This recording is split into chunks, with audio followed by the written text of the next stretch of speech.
Hey, everybody. I thought I'd show you my new mask. Look at that. Look at that. How about that? Isn't that cool? This is from Teespring, and I ordered a couple of these to see how they would look. I'm actually pretty impressed. I don't know how well I sound, but I'm pretty impressed by the print. I'm not a real fan of the white up here, but hey, that's pretty cool. So anyway, these are on Teespring. So if you're interested, look them up. There's actually two versions of this. There's one with the nice logo, and I'm telling you, this is like, I mean, it's a smooth print. There's no seam, but there's this one, and then there's the one with the distress logo. I tried, and I was like, you know what? Why not? And just a thought. And I'm not suggesting this by any means, but if you had two of these, you could make a swimsuit. Your wife, could have a swimsuit with Joe Teddy's Garage on. I suggest that's my wife. She didn't laugh. Anyway, I see Jeff has been here, formerly Jeffrey. Jeff has been here for like half an hour, just waiting to hang out.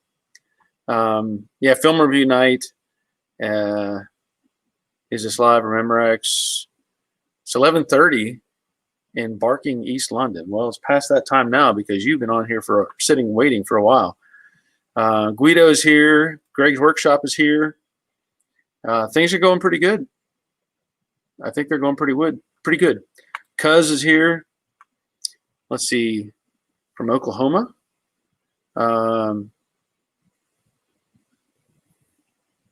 Let's see, East London, UK. I got to get caught up because you guys were busy. You guys were already busy before I ever got on here. So let me see where I'm at. Guido checking in again. Let's see. Jeff says in his entire life is sheet metal dustbin making by day, cars by night. Well, okay. Motorsports Engines checking in. Bob Shoemaker. Let's see. Jack W is checking in. Jack likes the mask. John Van Horn. They're available. Teespring. Dave Conville. Glad you're here. Denny Albee checking in from Kentucky. Whoa, let's see. Working on a 65 fastback. Mask is a big improvement. Yeah, I'd go with that. Thank you, Denny. I agree. Raymond looks good. Thank you. Robert Magny checking in. Cheeseberry, I thought this was going to be no fun, but not seeing your beard. Yeah, well, I was short-lived. Thank you. Great mask. Yeah, I like it. I think it's pretty cool looking. Donald Rice checking in from Jeanette, PA. Jeff, he did manage to get a shower and shave. Well, that's good. That's good. Let's see. Jeremy Heisler, new to the group. Thanks for your information. Reno, Nevada. Well, you get a bell for being new to the group, Jeremy. Glad you're here. Oh, so Guido's got better hours at work, 10 to 3. 10 to 3. I'm not at 10 p.m. to 3. When is that schedule? 10 in the morning to 3 in the afternoon? Could be anything. Ed Diaz checking in from Tampa, Florida. Jim Jordan from Hepzibah, Georgia. I don't know that I've ever seen Hepzibah, Georgia before, or even know where it's at. Jerry Tyler, Derek Pro checking in. And if I remember, Derek's in Australia as well. Same as Greg. Obviously, Australia is a big place, so they could be anywhere on this huge continent. Okay, so 10 a.m. to 3 p.m. Well, that's not bad. Let's see. That's kind of a weird shift, though. It's not morning or afternoon. Boondocker checking in. The Realist near Augusta, I think. Okay. Oh, well, Guido, you get paid for 10 hours. That's a sweet deal. Sean, hola, glad you're here. Oh, let's see. Paul P. First question of the night, by the looks of it. I would like to replace my seat upholstery in my 67 because they are ripping at the seam. Do you think I could upgrade to the deluxe upholstery with a silver emblem without adding fiberglass back? I don't know. Somebody may have to answer that question for me because I really don't know. I don't know. So if anybody has any information for Paul, he's wanting to upgrade from standard upholstery to the deluxe upholstery, and apparently that one has a silver or fiberglass back on it as opposed to the basic upholstery. So if somebody has an answer for that, please, by all means, let Paul know. Yep, Australia. Well, Boondocker, that's a good question. The leg is actually, well, the hamstring is good. I haven't run in a week now, and the hamstring is okay, but I have other issues. Prior to the hamstring debacle, I had some other pain going on my leg, on my quadricep. And what I've researched and Googled, basically have quadricep tendonitis. Yeah, it doesn't sound good because it's not good. What it really runs into is I can't easily squat down and stand up. I almost have to push up with my hand for me to stand up right now.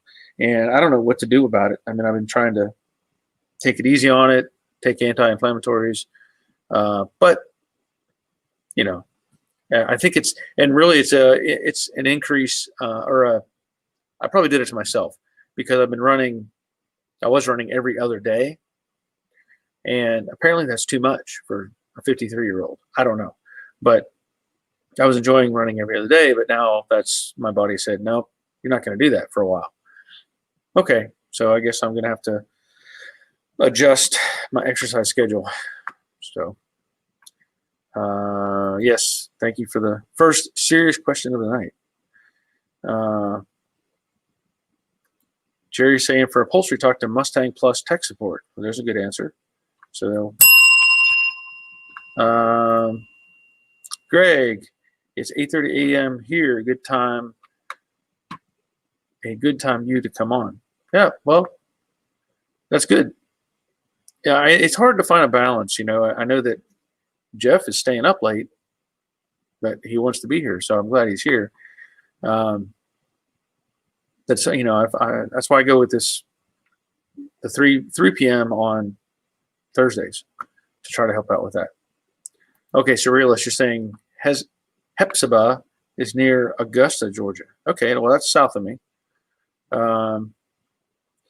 Paul, where do you sell your merch? Do you have a website? I do not have a website per se, but if you click on any of my videos or pull up the video, it has a scroller on the bottom that says Teespring, and it'll link you to shirts on Teespring or other apparel, whatever is available.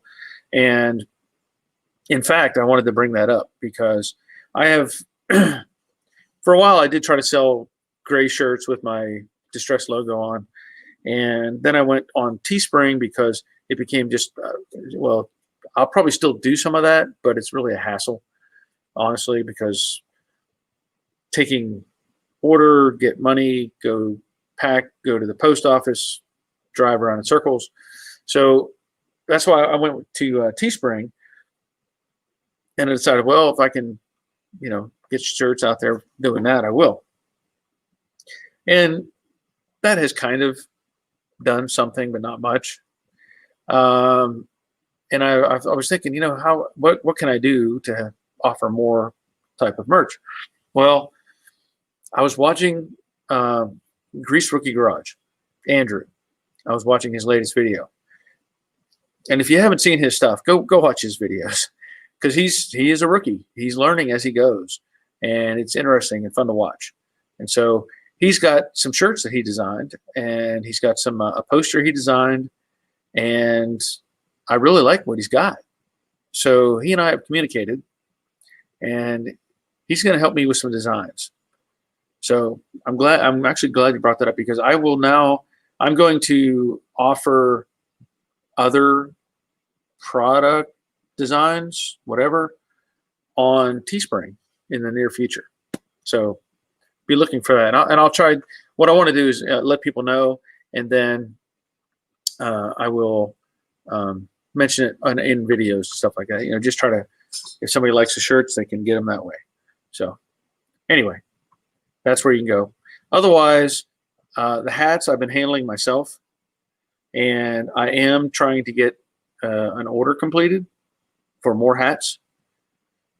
But there's just, the way things are, you got to wait for whatever. So I'm trying to get more hats, but typically I handle the hats. But shirts and stuff, it's easier to do like Teespring. Because it's going to work. All right. Well, thanks for being here. Whoa, hold on a second. Whoa. The Realist. How do you safely clean an engine? Good question. What are your variables? Is it in the car? Are you doing it just to clean it?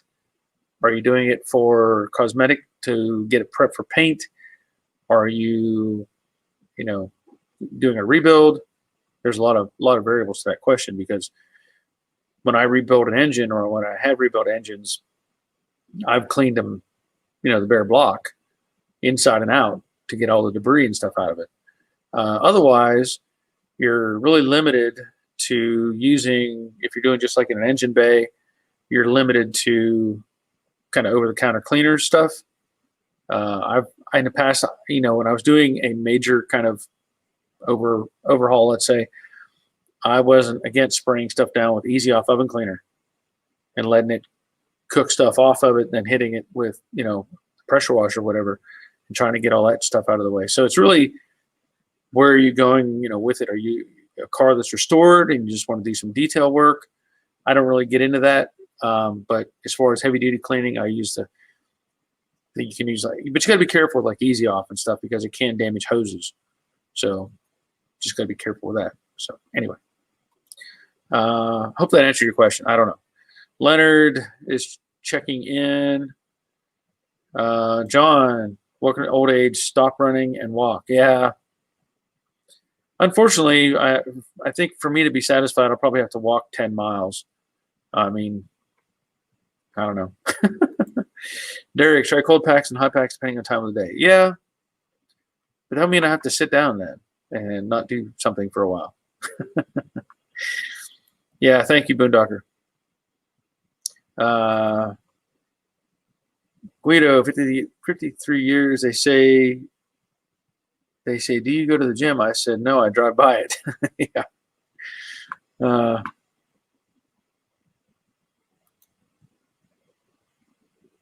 I try, Jeff. I try. Jim Jordan, 15 miles south of Augusta. Okay. Jeremy Heisler, getting ready to paint Bodywork my 68 GTO. Any suggestions on compressor size for a garage setup running the Black Widow? Is there one better than the other? HVLP, HTE. For a compressor, I mean, you can see over there in the corner. That's my 60-gallon upright, 5 horsepower Black Max that I've had in here well over 20 years, and it was used when I put it in here. But it handles that stuff fine. That's what I would recommend, at least a 60-gallon. And then the Black Widow, is there one better than the other, HVLP or HTE? Well, the HVLP, they're both designed for specific purposes, let's say. So you have to go, I don't remember the coding on them, but you go by the recommendations on the box. So if one is for primer and paint and one's, for whatever else, follow those directions, because that's all I can tell you. That's the best advice I can give you. John Van Horn, yes, Teespring. Butch checking in. Oh, my engine's just dirty from dirt during snow season. Yeah. Well, then, I mean, you could do, depending on what, I don't know, is it all chromed out? Is it a regular vehicle? Is it a Mustang? I mean, there's still lots of variables to that.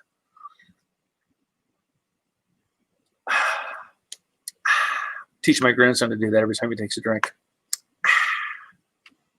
He's catching on. Rage, hey again, Barry. My wife and I just won a local best in show and People's Choice with our '66 Mustang Coupe.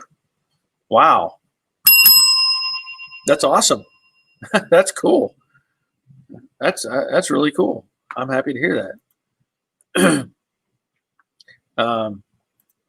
Yeah. Let's see. But for my question, I'm reading on the forums where people have used a Saturn Vue electric steering unit and a classic Mustang. Have you ever tried that? I have not. I have heard people do that, and they've had good luck with it. Sounds like it's not that complicated, but that's all I can tell you. I have not experienced with that at all. I'm probably the wrong person really to ask about that, because I'm more old school. I like having mechanical connections to steering. Not that there's anything wrong with it, because there's plenty of vehicles out there now that are going to electric steering. But I don't know. It's just me. It's just me. Okay, the realist. Regular vehicle, 2013, nothing special. Yeah, in that case, they sell over-the-counter spray cans of engine cleaner, and it does a pretty good job. It will do a pretty good job. If you have a pressure washer, that would be handy. You just got to be careful you don't get too tight on it. You get too close, because you can damage stuff. But for the most part, a mild cleaning product over the counter, and at least a hose, if not a pressure washer. That's about it, because there's too many things in the way on a modern type of vehicle for you to really get in there with a scrub brush or rags or whatever. So you just kind of have to do I just heard a car horn. Not at my house though. So you just got to kind of do an overview of the engine. Okay. So there's a comment from Motorsports Engine. Simple Green for cleaning. That is a good product. I have used Simple Green, and I've been happy with that working. And as they point out, no harsh chemicals. So we'll get a bell for that. Thank you, Alan. Yeah, Jerry Tyler, Simple Green. So there you go. There's some good comments coming in. Get some Simple Green. Try that. Paul, I would like to swap my C4 for a 4-speed in the future. Do you have any tips, and do you think it's a good idea? I'm still kind of on the fence. Well, I don't know that I have any tips necessarily, because I've not done that. I've not put in a 4-speed into an automatic car, or really any car like that. I haven't done any manual conversions or anything. But I think if you're using the stock type equipment from another Mustang, it shouldn't be that complicated. I think there's some issues with, somebody was telling me earlier about the pedals in what year's your car? I don't know what year your car is, but the pedals from certain years don't interact well, from what I've been told.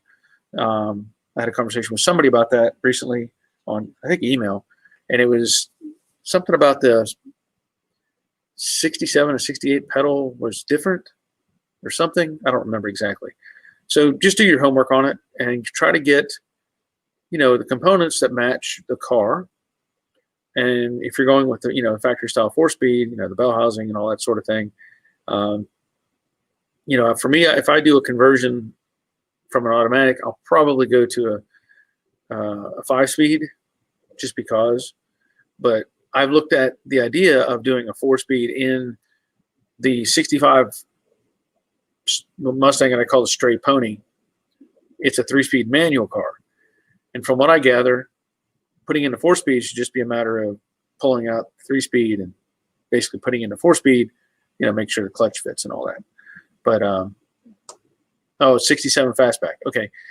But ideally, try to get the pieces that will fit to that car. Because, like I said, somebody was telling me recently that the 67 and 68 pedals, something was different about them between those 2 years. I did not know that. So just got to make sure you got the right stuff going on. Ed Diaz, I'm looking to turn over my 289 after sitting 16 years. It turns, still has oil in it, and it ran before I parked it. Anything I should be concerned about? But honestly, no. I'm just going to say no, because I know, like at my dad's junkyard, and this is up in Pennsylvania where you had harsh weather, we'd have engines and stuff that sat longer than that. And really, other than putting gas in them, hitting a starter, that was it, cleaning the points. But if you're concerned with it, and I'm assuming, I would hope that it's been sitting inside this time period. I don't know. But if you're concerned with it at all, what you can do is spray some Marvel Mystery Oil, take out the spark plugs, put some Marvel Mystery Oil in. But if you think it still turns over, so it shouldn't even be stuck. But you could still put some Marvel Mystery Oil in it. That'll help the rings free up if they've got any problems. Cycle it through with the spark plugs out. That way it moves a lot easier than trying to turn it over the starter. You can turn it over the ratchet or breaker bar.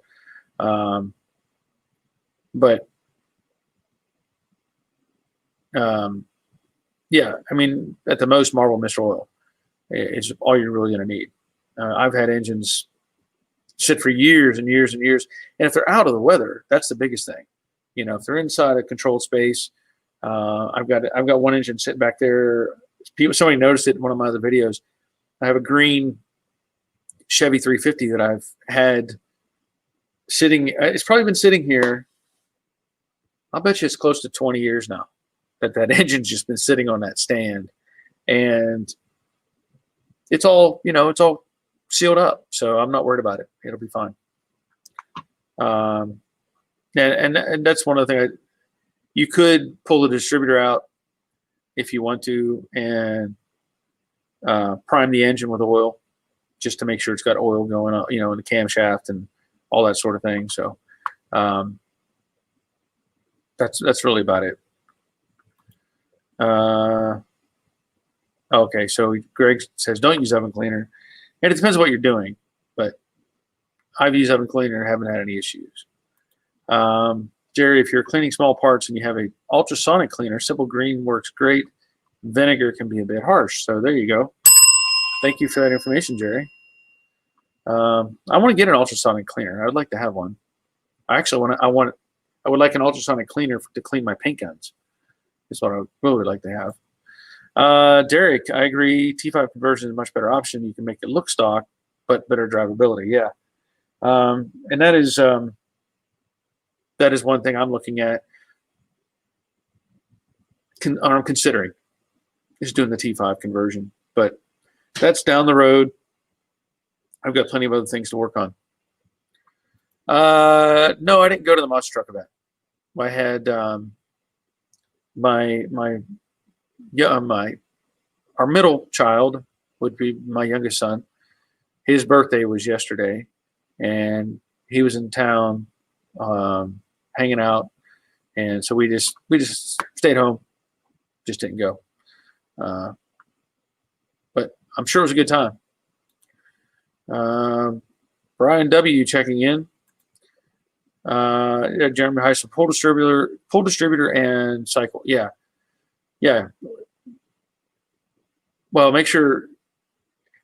The only thing the challenge with pulling a distributor, I like to, if I pull a distributor, I want to use a prime tool to prime it, which I've actually hanging up on the wall over there. are some old Chevy 350 distributors that I used when I was racing dirt track cars. I would use that as a primer because, and I'm going through this right now with the Brooklyn Pony.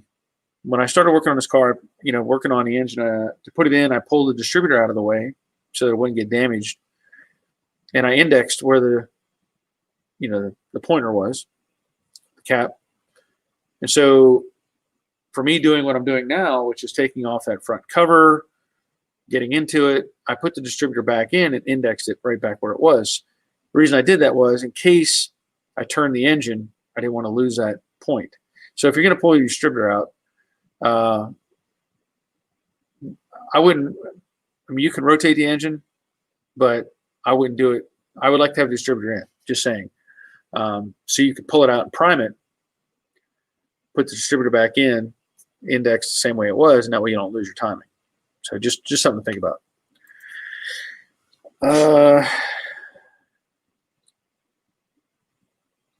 Yep. Well, good point, Jeff. Make sure there's no critters in there. Paul says he would replace the fuel system. Not a bad idea. Greg Brooks misheard the convo used. I'm cleaner to clean the engine bay and the paint wiped off with a rag. Yeah. Well, like I said, it depends on what you're doing. I've used oven cleaner, and it's really done a great job of cleaning up almost everything. So that's what I'm saying. It depends on what you're doing on your vehicle and what your goal is. So, okay, so you can replace the fuel tank. Sean Fitzgerald, hi guys, need to start working under my 66 coupe. I see some have built a tip over jig. Looks like a very easy way to access it. Anyone here try it yet? Well, that's a good question. Has anybody built one of those tip over jigs? I know. What was his? I can't think of the name. Boyson's Restoration, I think. Stein. I think it's Stein. He had built one for his BMW, and he likes it. He has a very short video of it on his channel. So I've heard good things about him. I have, but I have not tried it myself. Motorsports engine and monster truck video will be ready this week for you and your grandson to view. Okay. I'll check that out. Anchors Up Adventuring. Starting Bodywork on a resto similar level to Jade. I don't have a compressor and don't plan to paint myself. Can I leave Rage uncovered for a long time prior to getting it painted professionally? Yeah, I mean, you can. I'd rather see primer on it myself. I know that it depends on a lot of things, like if it's going to be exposed to the weather and moisture and stuff like that. People that use or have used Bondo brand Bondo body filler in the past discovered that it absorbs moisture. So I don't recommend Bondo brand body filler. Rage and stuff like that is a much better product. Whether it would absorb moisture at some point, I don't know, because you're saying for a long time. I can't say what the end result will be. If you can, now there is a product. I think it's out. It's by Eastwood, I think, and somebody could probably mention that. There's a product that is brushable or roller. You can put it on with a roller. I thought it was an epoxy that they have now that self levels. So you may look into that as well. I have seen it applied. I've heard good things about it, but that's all I know. I have not tried it. So, but you really want to try to protect that filler as much as you can, because even if let's say you're in a controlled environment, and I'm just making suggestions here. Like when we painted at the body shop, if somebody was doing detail work on a car and they sprayed some sort of silicone bit, like tire polish or whatever, and the wind would blow that onto a car, well, you may as well start over, because you just introduced a chemical into that paint. So when I think about stuff like the body filler, if by chance something, oil, fuel, anything that could get carried through the air and adhere to it, it's going to cause problems. So the more protection you can get on, the better off. Just saying. Wade, I hate Barry. I'm putting up a 16 by 25 addition to my shop to have an isolated workspace to keep sanding, dust, grime, etc. out of the main part, similar to the way you have your back area. That's a good call. Mine is actually 14 by 24. So 16 by 25, that's a good size. Plan a roll-up door between two sections and another on the other end. Yeah, that would be nice. That's a good plan. I like that. Boondocker, I've used Easy Off to take anodizing off of aluminum so that it can be polished. Yeah, Easy Off is it can be pretty brutal, so got to be careful with it. Wade, should I frame in provision for a large exhaust fan, or if I just open the outside and end door and put a big fan on the doorway, will that work for the occasional paint job? That's a really tough question to answer. You know, what I've done is I have two windows on the side. I have two fans, and I'll open up that door that I have and just let the air kind of go in. And my front section, I keep it shut so that the air that gets pulled is not really coming from outside. It's coming from within the building. However, that can be a problem. I have had issues where I've gotten, a bug or something, or dirt has made it into that room. And a lot of that has to do with the fact that I'm going through a door, just a regular entry door. Now, what I've considered doing, I did consider putting in a big fan. But you need to think about it in a way that you can control what goes in along with what goes out. And what I mean is, if you go to a real paint booth, you're going to have inlet filters and exhaust filters just to keep it clean. Well, for me, what I'm doing now and what I've decided to do, and I haven't gotten there yet. I've already got started on it, but I haven't gotten it completed yet. I cut some openings in the lower section of that wall between my paint booth and the shop. I've cut some like 20-inch openings, and I've got filters, regular house AC filters that'll fit right in those openings, and they won't go through. My plan is I'm going to incorporate some sort of air some sort of fan, whether it's a box fan or whatever, that I'm going to put inside of the big shop that's going to blow into those holes where the filters are, and I'm going to make a pressurized booth so that the air going into that booth is coming through the wall and pushing air into the main paint area, and then I'll have the windows open on the other side, and the air will have to be forced out that side. The beauty of that is, if I go through my entry door on the side, any air that's pushed in will actually push out of that door opening rather than coming in with me, because it's a suction setup. So just play with some ideas on that. But I mean, you can still use the large exhaust fan, but you need to, come up with a way to filter the air coming into that space. Just kind of think about that. So anyway, Wade, if I frame it, does it need to be up high, or do I want to keep it lower in the wall? That's, again, if you look at a real paint booth, they normally have like a whole duct section with filters on it, and it just draws everything straight in like a big, like 6x6, huge. So, think of it as the airflow. Whenever you got a fan, it's going to want to suck everything into, a small space. So I would say do some research on it to see what may work for you. You might want something you control the speed on the fan, rather than having just a regular like attic fan where you just turn it on and it's full power. So anyway, just some ideas for you. Jerry, yes, Eastwood has a roll-on primer. Yeah, that's what I thought it was. I thought it was Eastwood, and I don't remember what the name of it is, but you might give that a shot if you're looking at, covering up that body filler. Max 65 on the Brooklyn Pony. What type of power steering pump and fluid are you planning on using? That's a good question.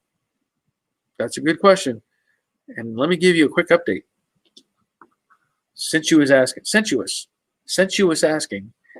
I removed this today. Timing cover / water pump holder thing, whatever. Got that off. And this will be going in probably tomorrow. If everything goes smooth, this is the front runner system for the vintage air. Shiny, right? Okay. If you look at the pictures, I'll just show you this because it's here. If you were to look at the picture, this one, you got your crank pulley, that's your power steering, water pump, belt tensioner, AC compressor, and alternator, right? Or one of the two, AC compressor and alternator. The power steering setup on this is completely different.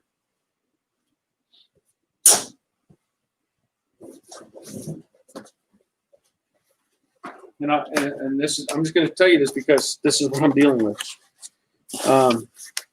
This is what comes with the vintage air setup.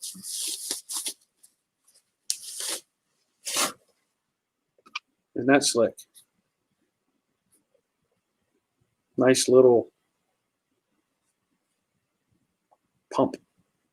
And the pulley mounts out here, of course. So, yeah, that's what's going on to Broken Pony. Just letting you know. Otherwise, I don't know if your question is in detail to the fact that it's a rack and pinion setup. I did the since that is with the rack and pinion deal. On the Jade Mustang, I did the Borgeson swap. So it just comes with its own standardized, pump, regular pump. So I don't know if that helps at all, but I'm just letting you know that's what, since you're asking about the Broken Pony, that's what's going on it. Wade, Eastwood has a roll-on epoxy and 2K primer. They have a video. So there you go. I'll have to go back. I forget who's asking questions, but there's an answer from Wade as well. So thank you, Wade. Denny, I have used DP74 PPG epoxy primer under Bondo for the reason of the heat of Bondo curing lends itself to moisture. Well, I typically put epoxy on anyway, but I mean, when you say Bondo, you're talking about Bondo brand or generic term Bondo as in body filler?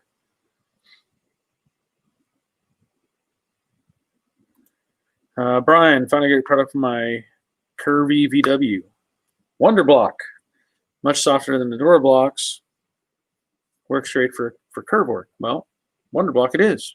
Thank you for that. Paul points out he would use type F fluid. Yeah, I'm sorry I didn't answer that question, but I don't even know what it calls for, for that setup. I think it's on the packaging or something or in the instructions. But that's the difficulty of whatever company. Like, I think I'm not 100% sure that the pump on Jade is actually a GM pump. I think it's a GM pump. So of course it's going to say, use their power steering fluid or whatever. That's probably the most important thing is using whatever fluid they recommend. You know how it is. What do you think about portable car battery jumper cables? Portable car battery jumper cables. Portables as in the size of a small book. The black cable is not long enough to reach an unpainted part of the engine compartment. You're talking about these. You know what? I have one sitting here somewhere. You're talking about the little deal. I have one. I've never tried it to know if it would actually start something. Somebody gave it to me, I think. I don't know. I think I have one sitting here somewhere.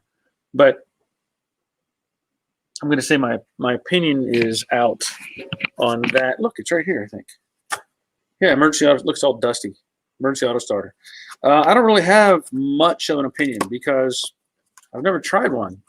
You know, I've heard. You know, of course, you can look at a video and it says, "Hey, this works," but yeah, look at that, filthy, dusty. Never been out of the box. Maybe I should do a giveaway.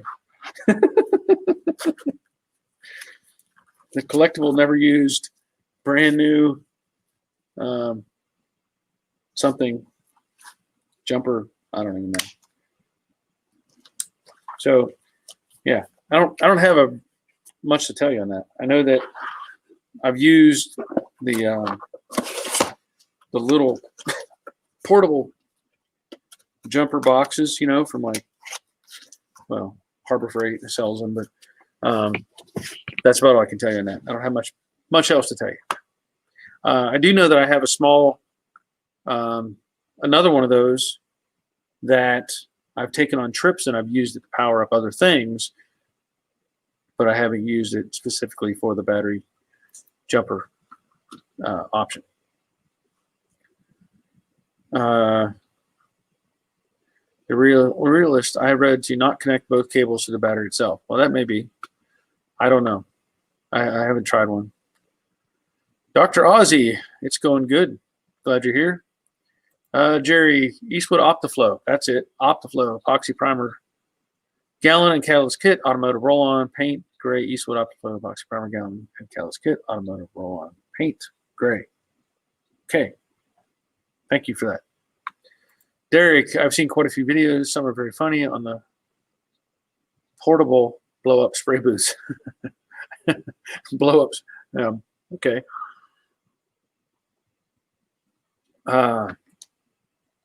Okay, Raymond. Here's the thing for you on that.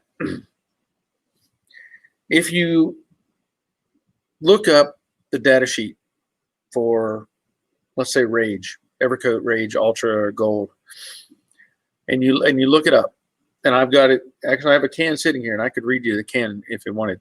But what it tells you is it works very well to bare metal. It also tells you on that can that if you have original paint, factory paint, that's undisturbed, you can scuff it and you can apply it onto factory paint. Now the debate becomes, when do you put epoxy on, or when do you go to bare metal or whatever? If you can read all kinds of different forums and stuff like that, and my opinion is I can go to bare metal. I've done that before, not had an issue. Anymore, I prefer to go to epoxy first, get to bare metal, go to epoxy, and then start building up with fillers. And then it's up to you at that point to add, if you want to add more epoxy or start to go in a high build. But I would prefer to go to bare metal with epoxy. I trust it more than I trust filler going to bare metal, if that makes sense. So, but there are variables out there. There are variables. Ricky, I don't like the Bondo body filler. Nope. Bondo body filler, Bondo brand body filler is meant for people that want to patch a car and get rid of it. It's not. There's no professional body shop will use Bondo. Well, no professional shop that I ever saw or been to will use Bondo brand body filler. That's like, no, just don't. Brian, using Evercoat Rage Extreme right now. Nice stuff. Yes. Yep. And it's available on my Amazon page. So if you ever need to order some, go through my Amazon page and you can get some there. Oh, I hear geese.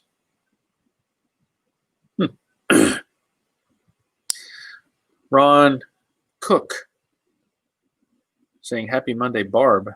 Barb? I said your name right. I see it now. Happy Monday, Barry. Thank you. Raymond Sawyers. I've used a booster pack big as a cell phone. Works perfect. Well, I'll take your word for it. I do have a, in fact, it's one of those power cells. I have it hanging on my secondary camera stand. I have one of these that I use frequently. This is a Rav Power, and it's not meant for jump starting a car. But I will tell you, this little sucker right here is so handy. You're off on a trip or something, you can power up your cell phone, power up your camera, whatever you can plug into a USB. I really liked having this thing. It's you know, and I've used it, charged it up a few times. It's got 4 indicator lights on it, and tells you how much power it has in it. But I've used it many times, and it's always impressed. So that's what I use as a backup for certain things. Dave, I have the Gulu brand portable jumper box. Went direct to the terminal, no problem. Saved my on a very cold winter day when the Jeep decided not to start.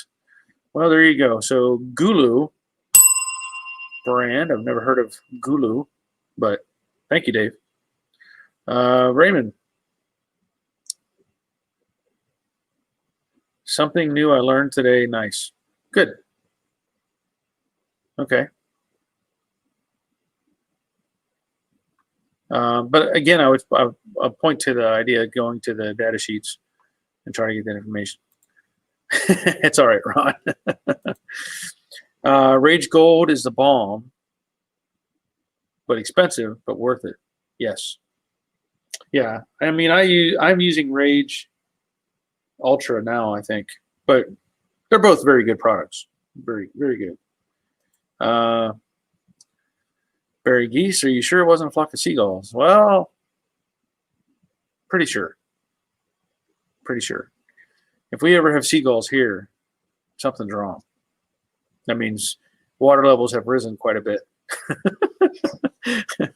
So I think I'm pretty safe where I'm at. Danny, I like Evercoat Z-Grip for filler, and you pull gold, which spreads like finishing putty. Yeah. I've used Dolphin Glaze, at times. But by default, I'll go to my Evercoat and my Rage, even if I have to thin it down a little bit, and just use it. And it's served me very well. So I'm not going to switch up brands, but I mean, I have not tried the Z-Grip, but I'll take your word for it. How about that? But anyway, as I was saying a little bit ago about the Brooklyn Pony putting on his front runner system, I've said it before, I didn't want to crack into this engine, and I really didn't want to crack into this engine. And I ran into a bit of conflict because and I'm really hoping we're on the right track here. I really hope we're right, because the front runner system I have sitting here does not have a provision for a fuel pump. That's all I can tell you on that. Now, the conflict or the problem with that, and I point this out in the video that I'm making, is there's less space inside of that. And it becomes an issue when you try to put it on, because on the timing gear, the upper gear on the camshaft is the eccentric. You have to say it the right way, eccentric. I said in my video concentric, but it's actually eccentric. So there's a gap, of this eccentric in there, which would operate the mechanical fuel pump if it were in place. But apparently that has to be removed so that you can put the front runner system on. Yay. So I did that today. I got that eccentric off, and there's a couple other ways you could approach this, but I ended up making a spacer and whatever. So at this point, all the gasket material is cleaned off, and tomorrow I plan to hopefully get everything back on. At least I'll get that big chunk of aluminum on, and I may mock up, components, but I can't leave all that stuff on there. But I want to mock it up, and I may even set the radiator in place again. That radiator is really nice. I think it's a Griffin. Yeah, Griffin radiator. I'll get that in place just to make sure everything clears. Once I'm satisfied that all this stuff is going to clear, each other, I'm really getting ready to move forward quickly. I want to move forward quickly. Put it that way. Hopefully things work out that way, but we'll find out. Back in 2020, who had money on seagulls where you live? Anything's possible this year.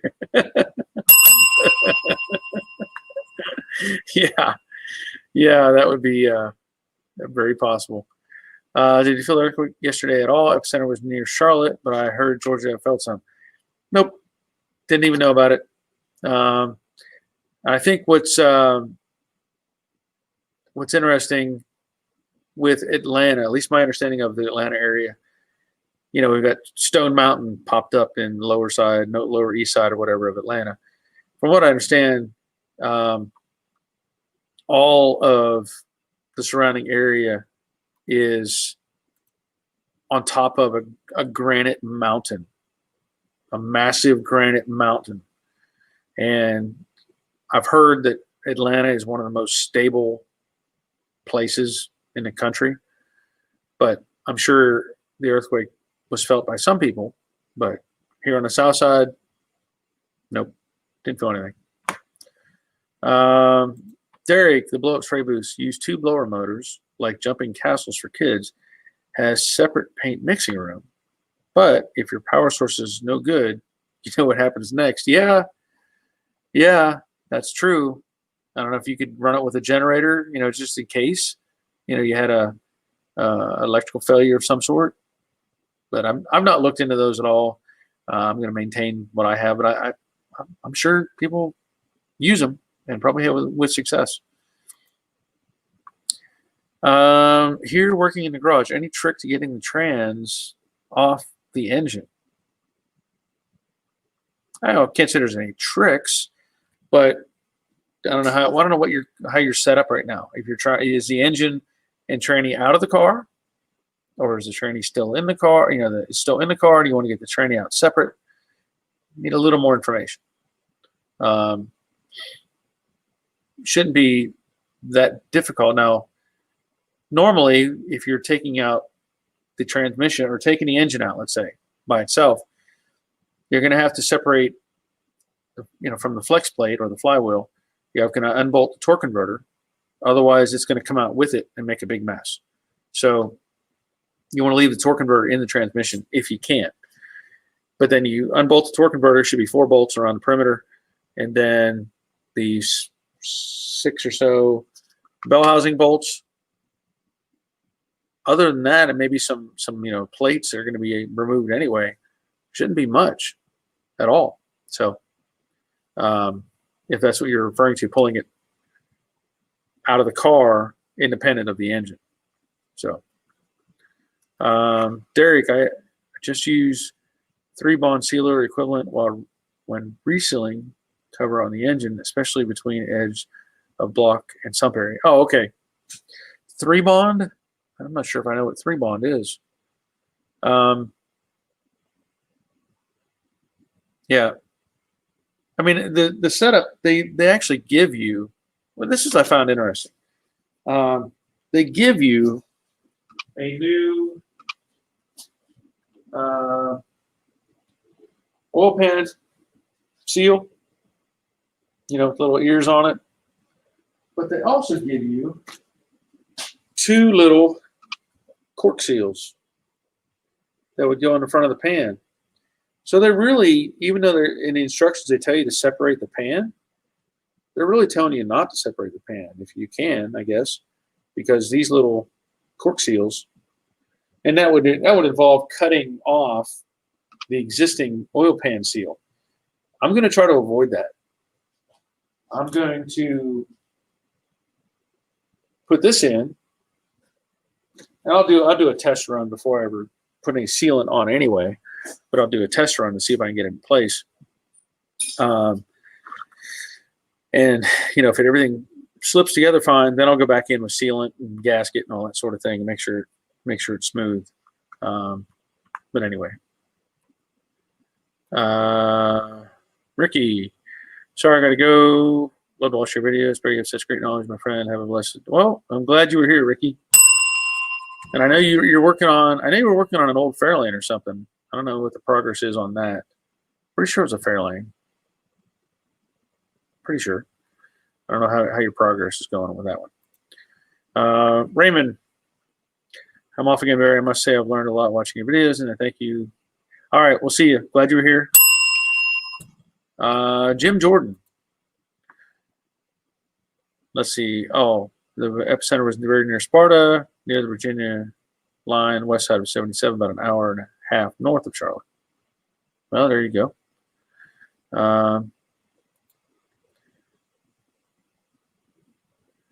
Back. Why did you pick vintage air versus the other options? I didn't.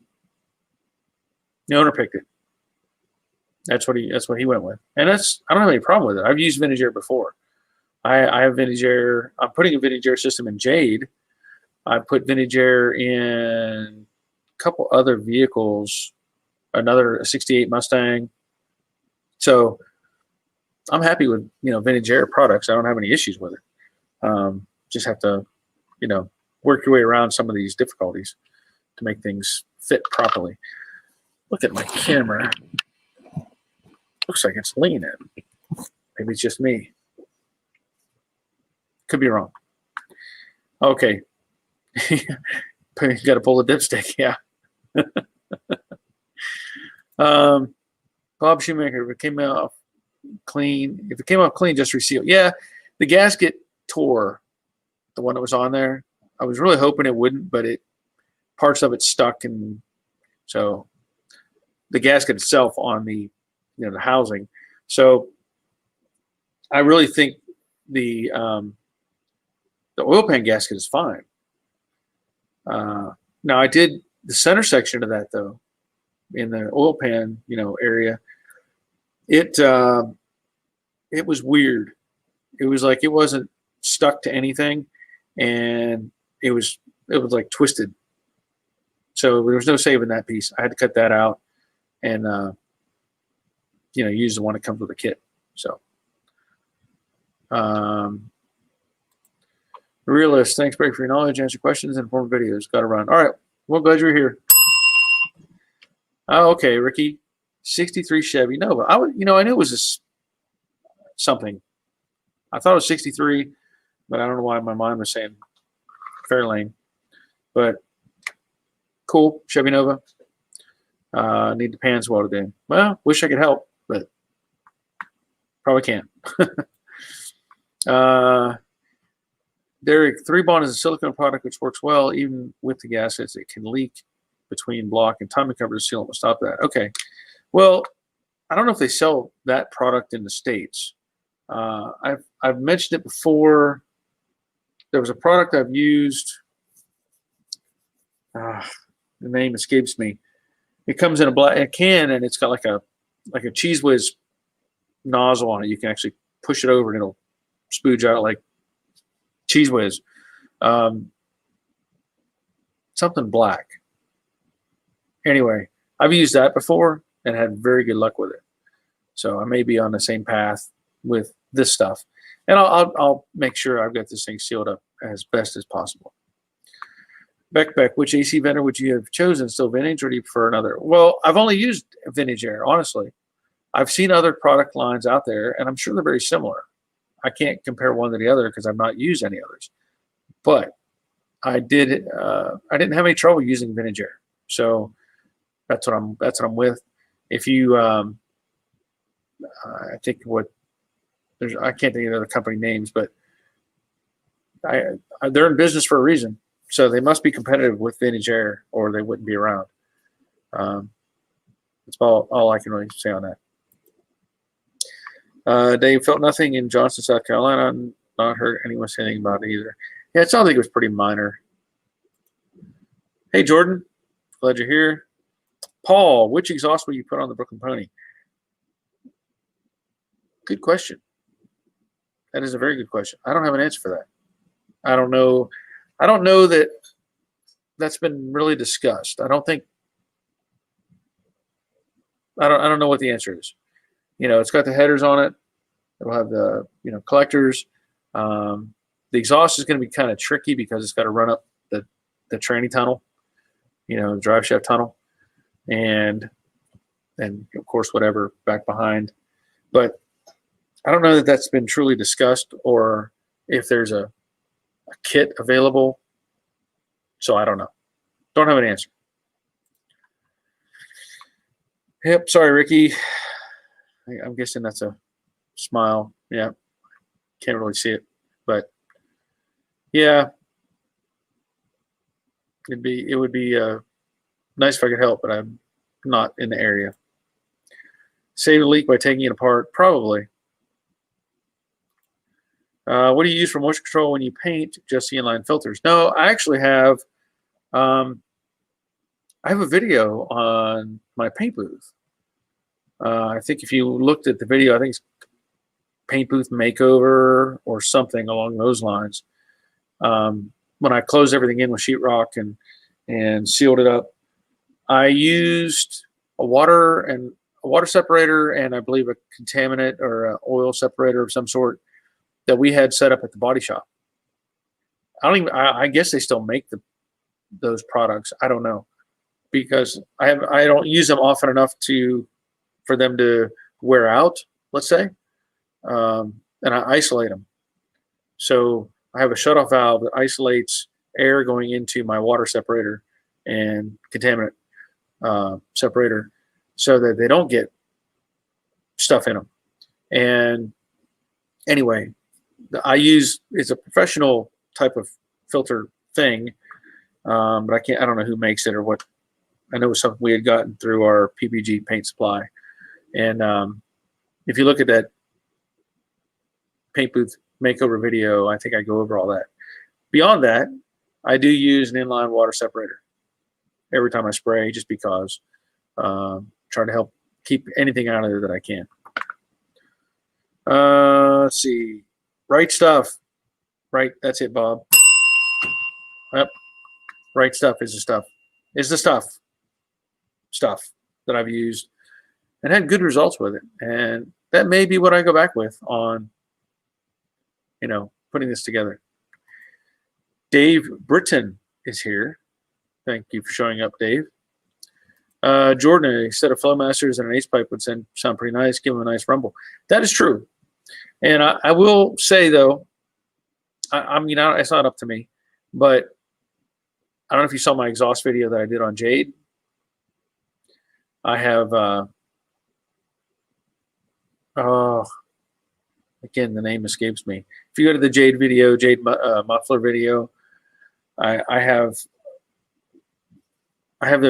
show the exhaust that I put on Jade with a 302 engine, a little bit of a cam, and I really like the way it sounds. In fact, on some of my opening sequences of videos, I will put that soundtrack of me starting up Jade on there. That's actually the Jade Mustang you hear in some of those. Yep. I got to remember that. Right Stuff. Yes. See, Derek, I don't know if that's the same product line as what you're saying, but I've used it and had very good luck with it.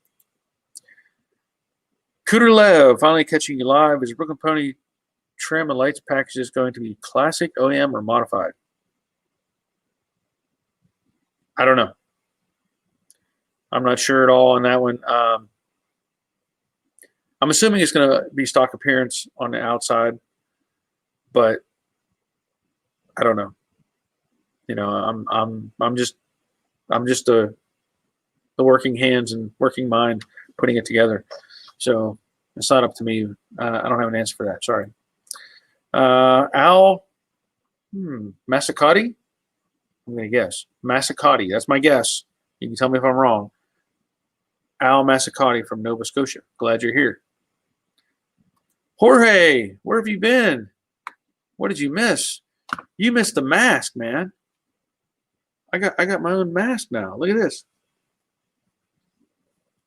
How about that? That's pretty cool. I'm not sure about the white part. I don't know if they just have to make it that way. I don't know. But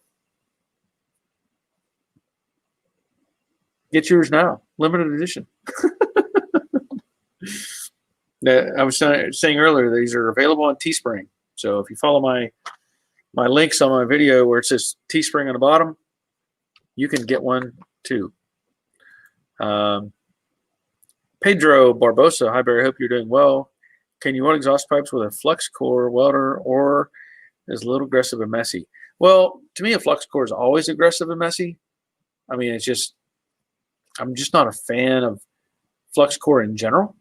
But you know, I would prefer gas. I would just prefer a MIG with gas, and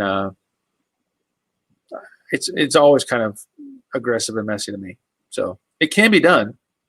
It can be, but it really comes down to what you're looking for in it, for an end product, and whether you're satisfied with it. So consider that as well. Let's see. No, it wasn't glass packs. It was thrush welded. They were thrush welded mufflers. And the thrush welded muffler is almost the same as your high dollar other muffler. But yeah, they were thrush welded mufflers. So they're very similar to the Flowmaster, which they have, internal baffles, and they can say, well, ours is different because it's angled this way instead of this way. I think it's still pretty much the same, same setup, but I don't know for sure. Moa Ben. Okay. I'm at a loss on this one. Soul King. I'm sure that's your native tongue. So I don't know if that's saying hello. I'm not sure. Let me do this real quick. Hold on.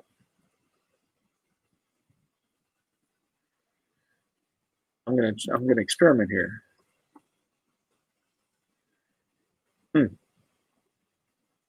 What could it be? Soaking. There's no translation for that, so I don't know what that is. How about Kamam? Let's see what that is. Yeah, I'm not good with that one. I'm just gonna have to. You're gonna have to see what I don't know who Moha Ben is.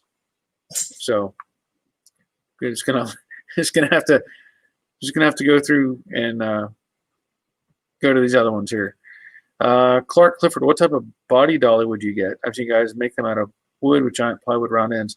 Well, yeah, I've seen it too. I'm not against those at all. I think they work great. It depends on what you want to do. There's advantages to a rotisserie. There's another one out there that's it's a hoop system. I don't know if you've seen those before. Basically, it's like steel welded hula hoops with cross bracing that connects to the car, where you can rotate it on rollers. So you can index it wherever you want, and it stays very stable. But it depends on what you want to do. If you're just doing the side of the car, you can do those plywood ones and just get it up on the side, which I think is a great idea. But again, it depends on what you want and what you're trying to do. Bob put a message in the white part of the mask. Yeah, I don't know how to do that, because I think they limit. You could. I guess I could handwrite something in there, right? I guess I don't know. I don't know if there. When I first made this one, it only gave me this space to operate from. Like it said, put your logo or whatever here. It did not give me the option to do something up here in the white area. So I did make two versions of this. This one, and then the distressed one. It's like gray. So anyway. Yeah, rotisserie, Clark saying rotisserie. And Jordan. That's right, I remembered it was thrush something. Chamber mufflers always have a nice deep rumble. Yes, I agree. And you know, if it saves you a few bucks to get the off-brand, I'm not against doing that. People want to say, well, you know, I have these Flowmasters and whatever. So, Paul, why is your channel called Joe Daddy's Garage? Kind of never thought about it until now. Why not Barry's Garage?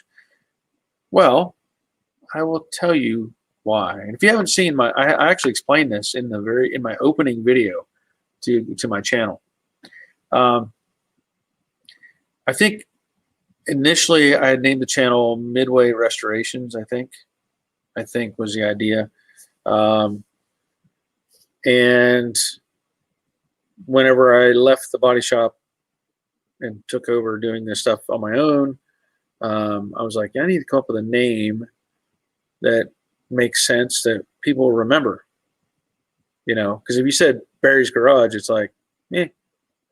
So anyway, my daughter's name is Jo, or Joelle is her name, and we call her Joe or JoJo. So that's where the Joe comes from. That's why it's spelled J-O instead of J-O-E. So Joe. And when I did this, you know, I looked at it from like, I'm her daddy.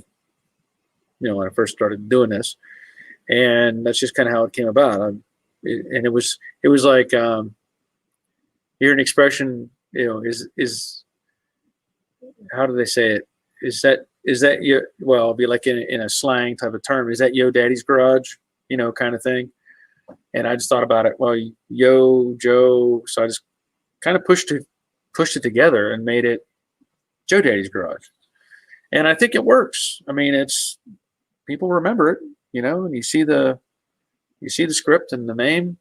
And then I had a friend who is I guess, you know, I'll consider him a professional graphic artist, came up with the, you know, the logo for me. And then it's just, you know, gone from there. So I have a lot of people that they'll respond to me and go like, you know, they'll send me an email and say, hey Joe, I have a question for you or whatever. And it doesn't bother me. I don't really care. I've probably said it before, Barry is probably not be the name that I had chosen for myself, but it's the name I have. So anyway, that's just the way it is. Boondocker, custom sayings with permanent marker, different every day. Well, yeah, could do that. Autograph it in the white space. You know, I was just thinking about that. I do have, you know, I have one more of these that I'm not opened yet. Who knows? Maybe I'll get some more of these and I don't know, do something with them. I haven't decided yet. Were they turbo mufflers? Well, I mean, I don't think they weren't turbos. It's thrush welded is what they call them. So it's just like a Flowmaster, same concept, same shape, basically the same muffler. No, they weren't hush thrush. No, they were thrush welded. So, Dave, I second Jordan's comment. Chambered exhaust sounds awesome. I run them on my 76 Stingray. Great sound. Yes, I agree. I'll give you a bell for that. And Dave, it is a good name, Barry. Catchy. Yes. Well, you know, that's kind of what I was going for, was something catchy. And it's still working. So. Oh, but, and I mentioned earlier in the stream that I'm going to come up with some more t-shirt designs. So if you didn't hear that, I'm letting you know again. And I'm getting help from Grease Rookie Garage. So if you haven't already, go check out his channel. He's young, learning how to do this stuff, doing a pretty good job with videos, and he's learning as he goes on his 65 Mustang. And he was the first one I did on the Viewers Projects videos. So check him out. And I mentioned to him, I don't know if it'll come about, but I mentioned to him that I might have to make a road trip and go up there and see him and his project. And who knows? It might work out. It might not. We'll see. But it's kind of on my radar somewhere to do something like that. But he has some really cool shirts he's designed, and he's going to help me with some designs that I can put up on Teespring. So I'm looking forward to that, because even though I really like the logo and all this stuff, I want something that has a little more pop, I guess is the word, because it can be kind of, it's still good, but it can be, you need something else. And he's got some that has the American flag in it, with his YouTube channel, and I like that a lot. So I'm looking forward to getting some of this stuff on Teespring so that y'all can participate. Jordan, when it comes to chamber muffler, a lot of brands use a similar internal design. They all sound great. Saving money is good. Yes. I mean, you can't. How much more can you do? There's only so many ways you can angle stuff inside a muffler. Yeah, Ed's talking about Andrew. He put some good videos together. Yeah, he does. He's doing a good job. And he's the beauty of it is he's learning as he goes. And I know a lot of my earlier videos were kind of just diving in and cutting out and welding and fixing, and I want to get back to doing that. And so it's refreshing to see somebody doing that themselves and getting into it and learning and solving problems and all that sort of thing. We can all learn from somebody. We can all learn something new at some point. So anyway, check out his channel and see what's going on. He's doing a good job. So I don't know if Jorge has made any improvements on his projects. I know he's got that Mustang in his, well, 2 Mustangs. And so last we talked, I know he was considering which way to go with those 2 projects. And I'll point this out. It's still early in the broadcast. So if you want to get on here and show your project or talk about something, you're welcome to do it. You got to send me an email, joedaddysgarage@gmail.com, right there, bottom of the screen. Beep. So anyway, send me an email and we'll get you on the channel and have some conversation, because I don't mind talking, but sometimes it's good to have other people make input and help out with that. Let me see here. And I've already mentioned it. I know we've talked about this, that I did not make a direct video about being retired, but I am now retired. So trying to get more videos out on the channel, and that's really why I decided I'm just going to dig into this front runner system and try to get that knocked out, because the more I get knocked out, the more I can break the car down and start getting it to paint. That's the goal, get it into paint.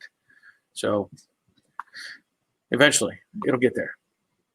Motorsports, you were a big help to me last week. Yeah, well, we had a good conversation, and I mean, if you wanted to be on here today, you could be on here tonight yet. Just let me know. It's just a matter of sending you the the link. And all right, so here we go. Now I've got Jorge on the hook.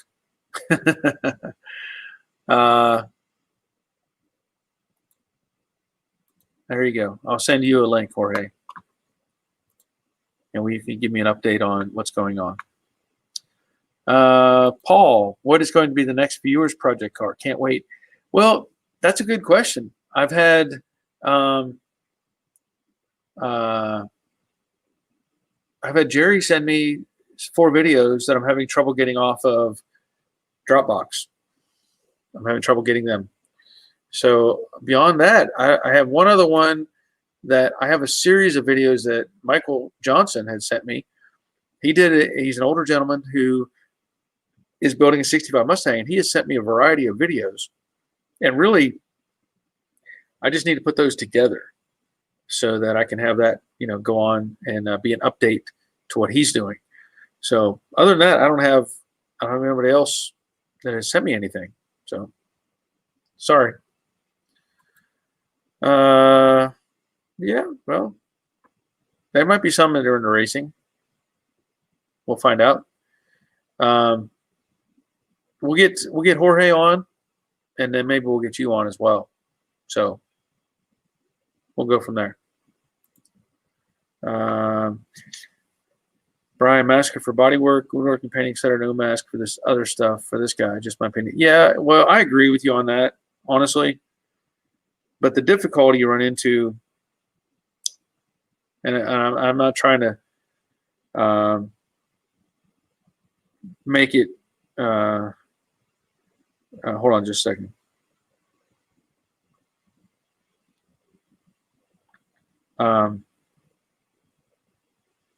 Where's Jorge? He should be showing up any second. There are places where they do require them, so that makes it difficult whenever you want to go somewhere. Unless you have a condition where you can't wear a mask. And I'm with you. Believe me, I get it. So, Danny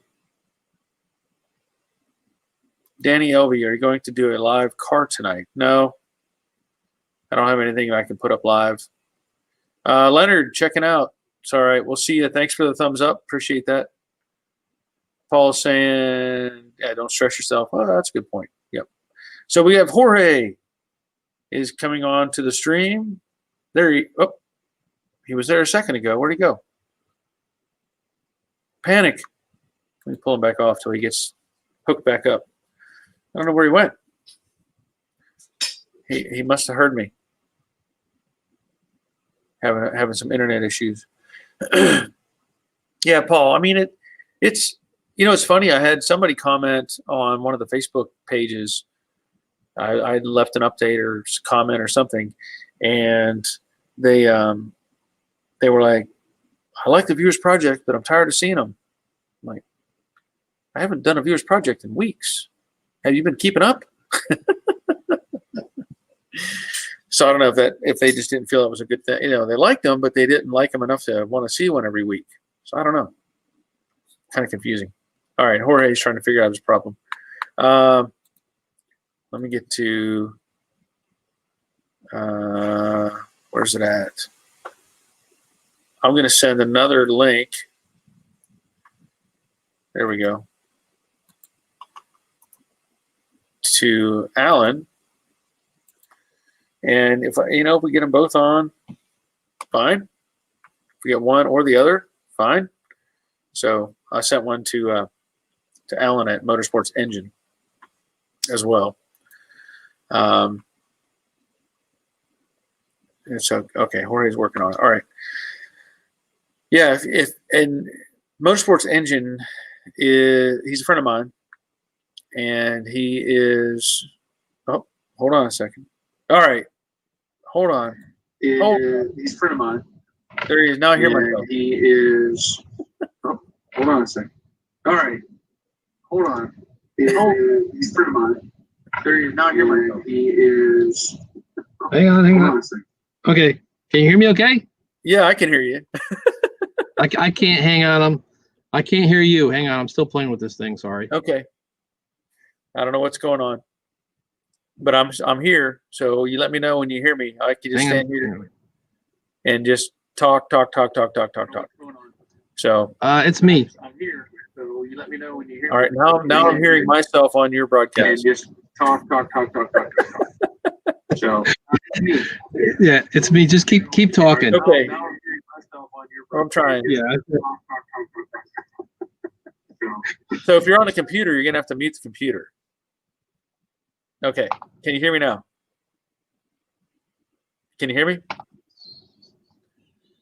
Maybe you need to turn the volume up on your phone. Oh, If you're got on it. your phone.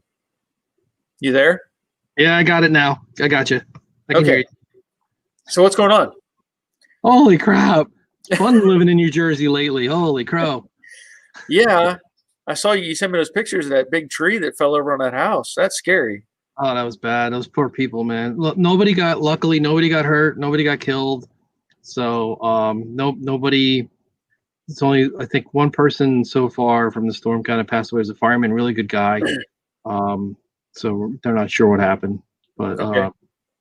but it was, considering all the mayhem and the damage, we made out pretty good as far as people getting hurt. I lost internet. I lost power for about a day, lost internet for about a week. Oh And wow. then there was a bunch of tornadoes that actually touched down. For one's touched down and went for about 2 miles. Just did Wow. a ton of damage. Just wild. We never had that kind of stuff happen before. Yeah. So it's Well, it is 2020, so anything can happen in 2020. yeah. Well, it's looking to move south looks better and better. I got my wife pretty much convinced now. Yeah, Yeah. it's oh man. So but really, but working on the car, I got some really cool stuff I got to send you. So I've been working with those rockers, the Dynacore ones, to make them fit, and I actually modified that Harbor Freight kind of the crappy brake. So I modified it to it actually works decent. I can Okay. send you pictures on that. That actually worked out pretty good. Okay. And then I made a pretty cool template and some supports for the rockers to give it more support right on that door pillar where the frame goes. Okay. You know, to put that in there. Good. And got everything lined up pretty good. The only thing is the back of the car where that floor is off by like 1.75 inches. But I think I can stretch it. I should be able to stretch it once I get it in place. I'll make it fit. Make it fit. I'll make it fit. That's all. Yeah. So Yeah. oh, Paul is saying we have the same beard. Pretty close. hang on a second. You're gonna do the whole hat effect and everything. Yeah, okay. There you go. That's it. That works.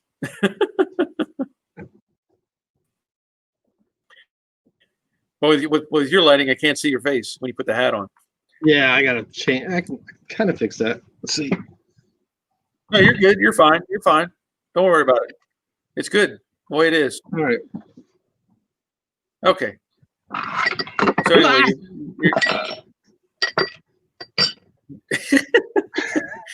you're making progress on the car though.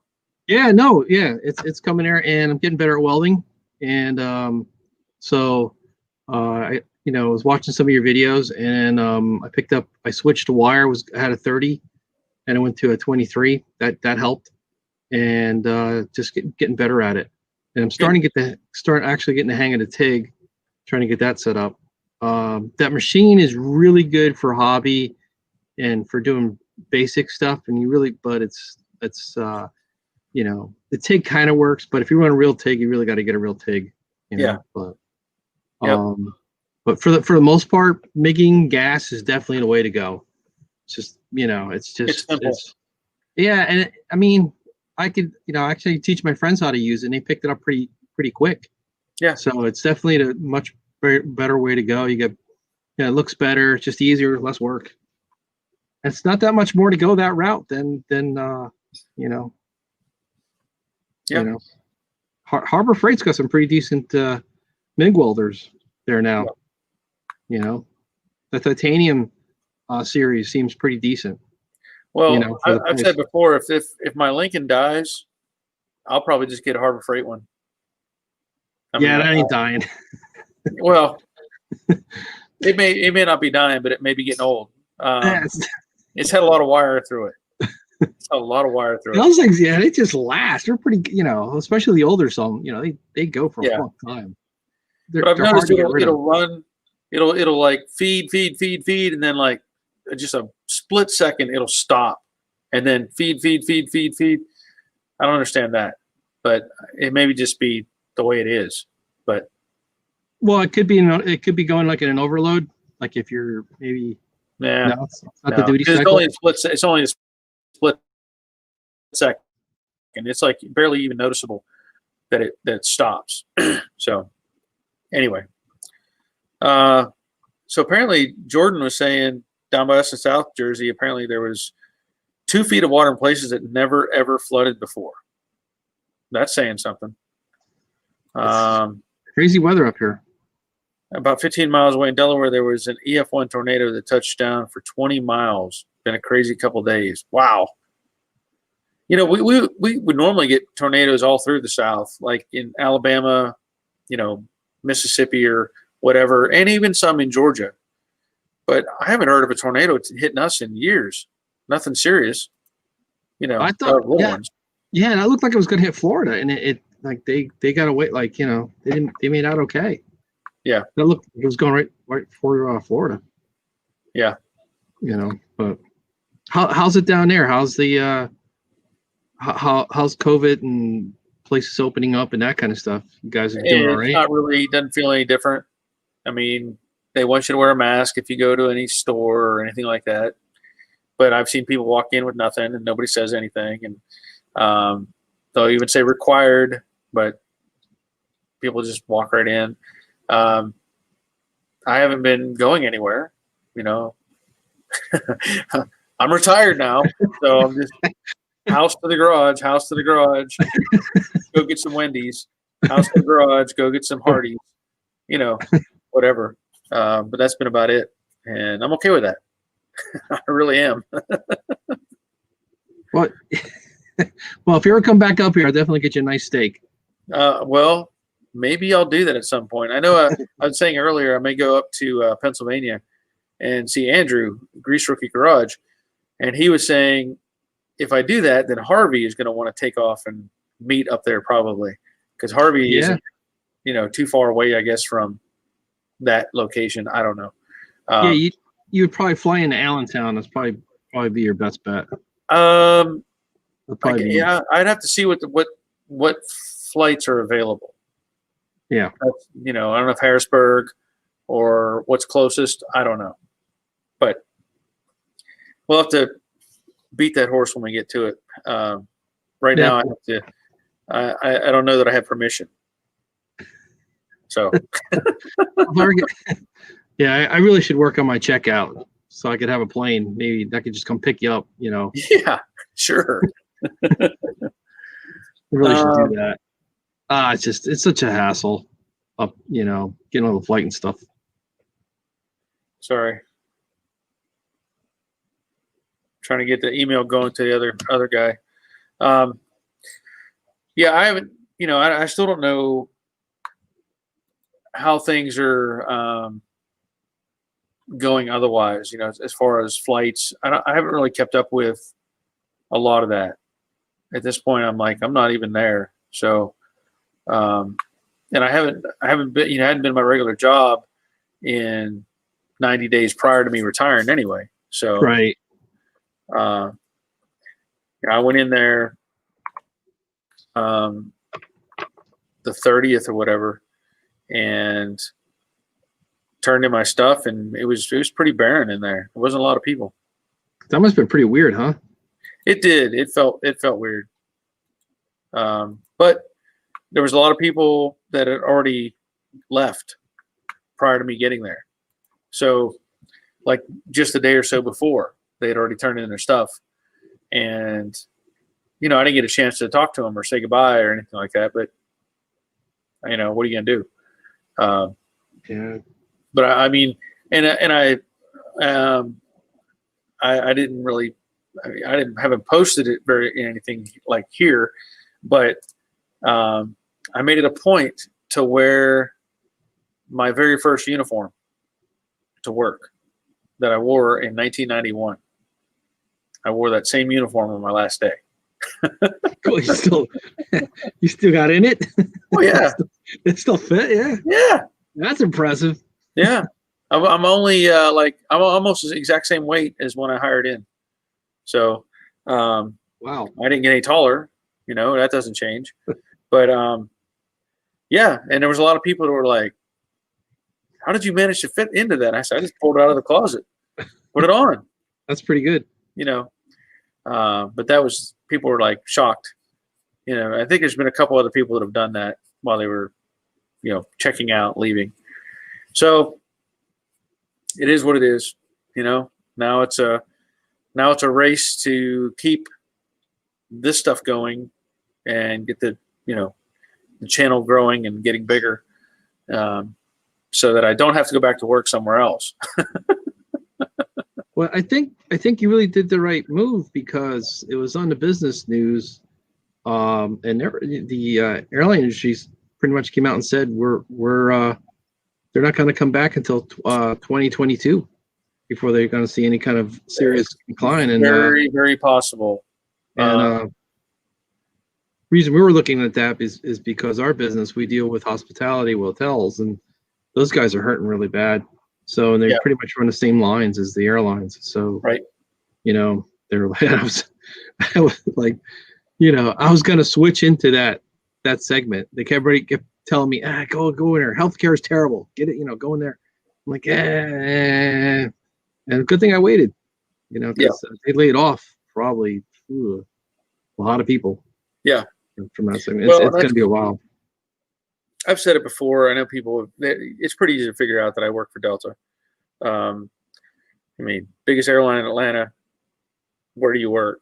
So, you know, they, out of the 90-some thousand employees, they put out the, you know, offer for retirement or people to leave. I think close to 18,000 people took one option or the other. And from what I've heard, that's still not enough.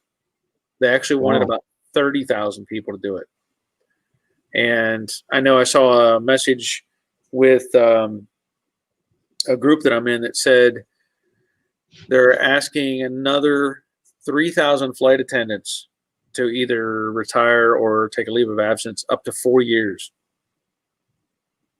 So, yeah. So you talk about 2 years. If you're saying 4 years, you know, take a leave of absence for 4 years, that you can't do that. You know, bad. And the other thing I saw was Virgin Airlines, Virgin Atlantic, whatever it is. And maybe I was naive and didn't really know this, but they're on the verge of filing for bankruptcy. Well, apparently Delta owns 49% of Virgin. That I didn't know. I didn't know that either, but it was brought up in the news article. I was like, that's not good, but it may actually help.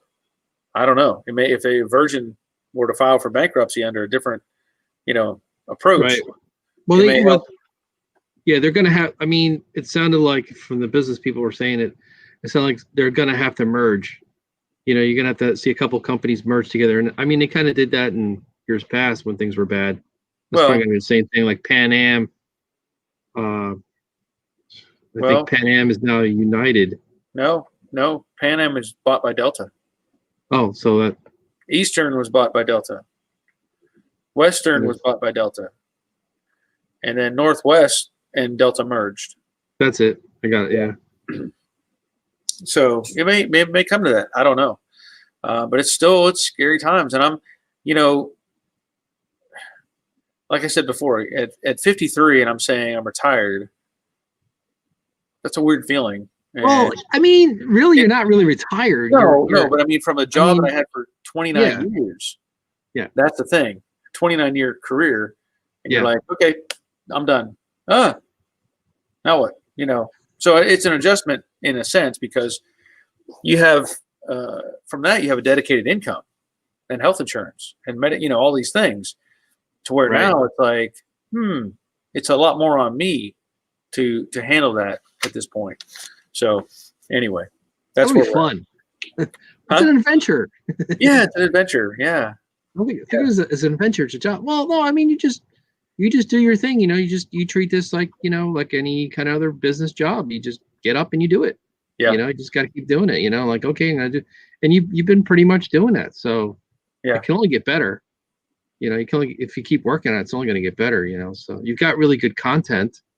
You know, you Right. got to. It seems like you're getting a pretty good following. I mean, the guys that come on seem pretty, pretty good guys. You know, so Yeah.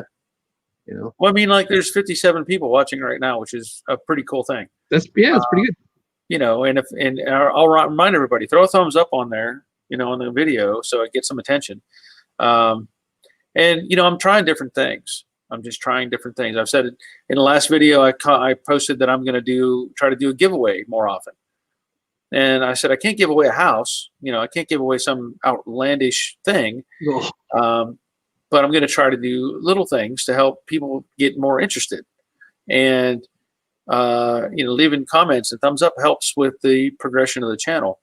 But the difficulty with any of that, and I pointed out, and I should have verbalized it, was it may not. Well, I know I can't ship stuff to out of state, out of the country anymore.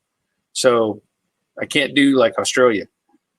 It's not because I would get it. I did get a discount when I was an employee through FedEx, and I can tell you, it was a tremendous discount. Not anymore. Not anymore. To send something small, even like a hat, is going to be like $50-$60. wow. And I just can't do it. You know. So I want you to stay on here if if you're interested. Sure. But I'm going to bring on Motorsports engines, and this is going to be Alan. So we're going to bring Alan on. He's going to fill up the other side of the screen. There he is. Cool. Can you hear me? I can hear you. Can you hear me? Don't do this at the same time. Yeah. Music, dance. So how's it going, Alan? That's going great, man. How are you, George, Barry? Oh, good. Good. How you doing? All right. Surviving New Jersey. Yeah, we're surviving Georgia. It's 106 and about 110% humidity down here. Isn't that right, Barry? That seems about right. So Alan, I know you did the monster truck show this past weekend. How did that go? I haven't seen any updates. It was awesome. I have never seen so many fans at one small venue. There had to have been over 10,000 people in attendance. We had 6 drivers. We had 1 guest driver. Wow. We had RJ Turner driving the War Wizard. We had Scott Hartsock driving Gunslinger. We had Cody Saucier driving Overkill Evolution. Mike Vauders, he owns 4 of the trucks, and he was driving Black Stallion. Matt Cody was driving Iron Warrior. Preston Perez drives the higher education school bus. Now, you want to talk about a hit with the fans? Wow. That is a monster truck. Wow. I love the thing. It was great. I've got lots of video I'm going to post about it, but that guy, he won everything and most popular, the whole deal. And cool. then we had a guy that he was there from Monster Jam kind of as a guest. His name is Bernard Light, and he drives the Spider-Man truck for Monster Jam. And whenever he races in like Mercedes-Benz Stadium or any of the other stadiums across the country, when they actually get to race, thanks to COVID, they've only had 2 races this year, or two events. But he gets out and goes right up in the stands, and he climbs like Spider-Man through the stands, and the kids, it's awesome. We had a great time. I wish you could have been there. We'd love to have had you there, but you'll get to see the highlights here soon. Yeah, well, maybe I'll make the next trip. Who knows when they come back? Yeah. Did they have full race schedule as well? We had just monster trucks. We had 3 actual race car events: late models, Chargers. I forget what else, and then we had the side-by-sides racing, which I had never seen the side-by-sides race, like the Razors. The Rockies and the Razors and things like that. Oh, okay, like an ATV type, with a roll, dune buggy, more of a dune buggy type, yeah. Right. But those things scream. I didn't know they were that fast these days. Wow. But that sounds interesting. And then coming up this weekend, we've got the Winged Outlaw Sprint Cars. Anybody can turn that track in 13 seconds is all right by me. That's moving.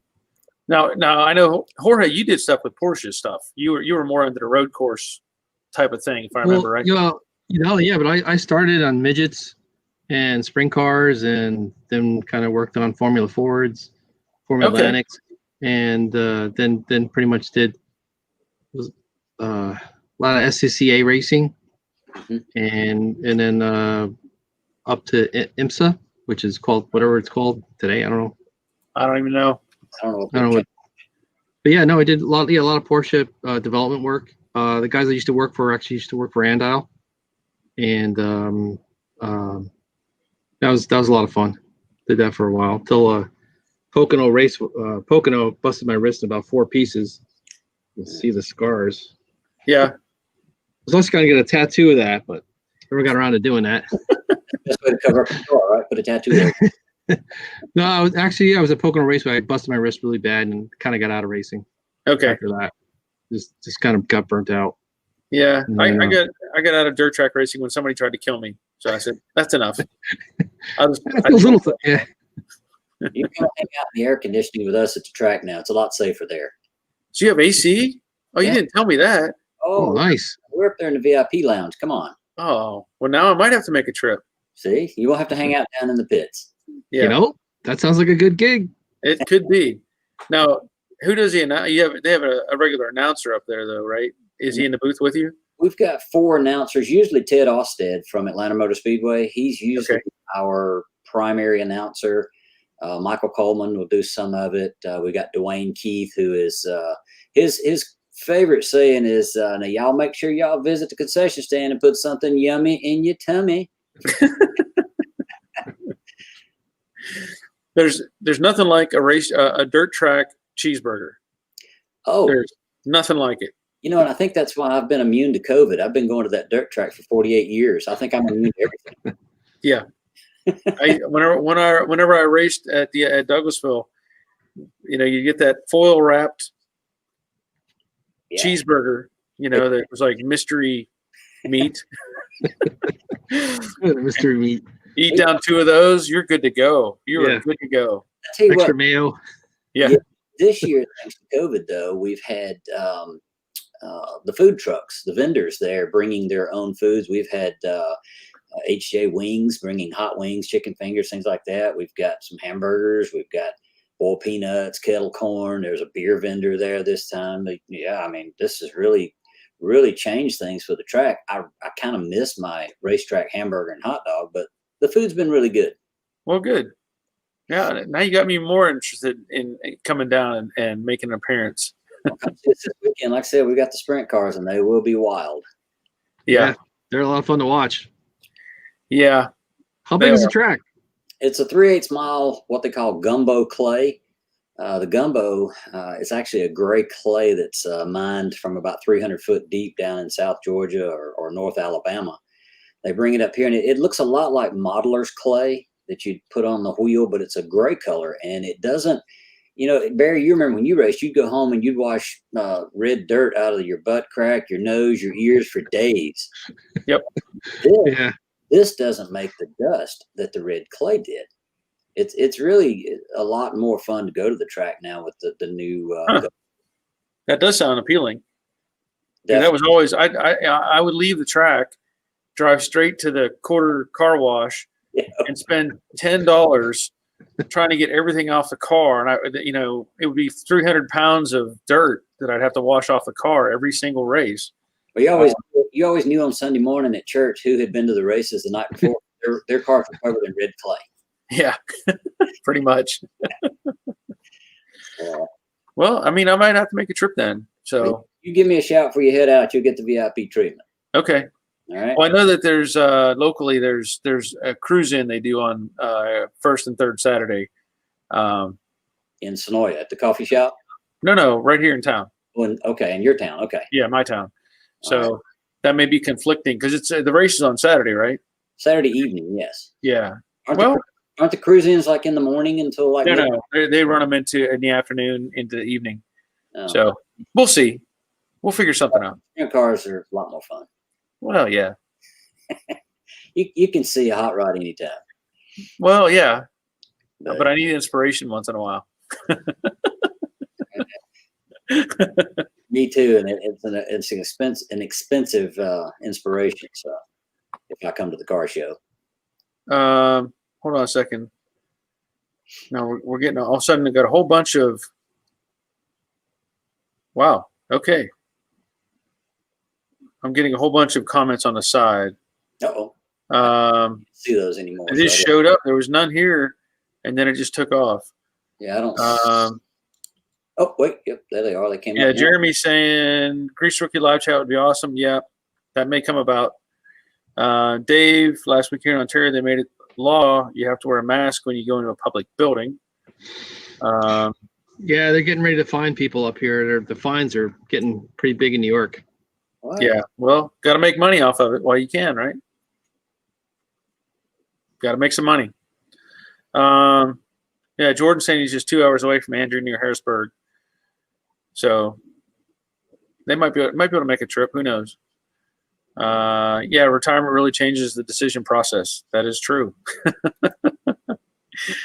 Yeah, if Paul P. If nobody puts on a mask, nothing will change. The rules aren't for fun. You're right. I can't argue that. Jeremy says in Oklahoma, and F1 and F2 was they don't even acknowledge those tornadoes. What? Yeah.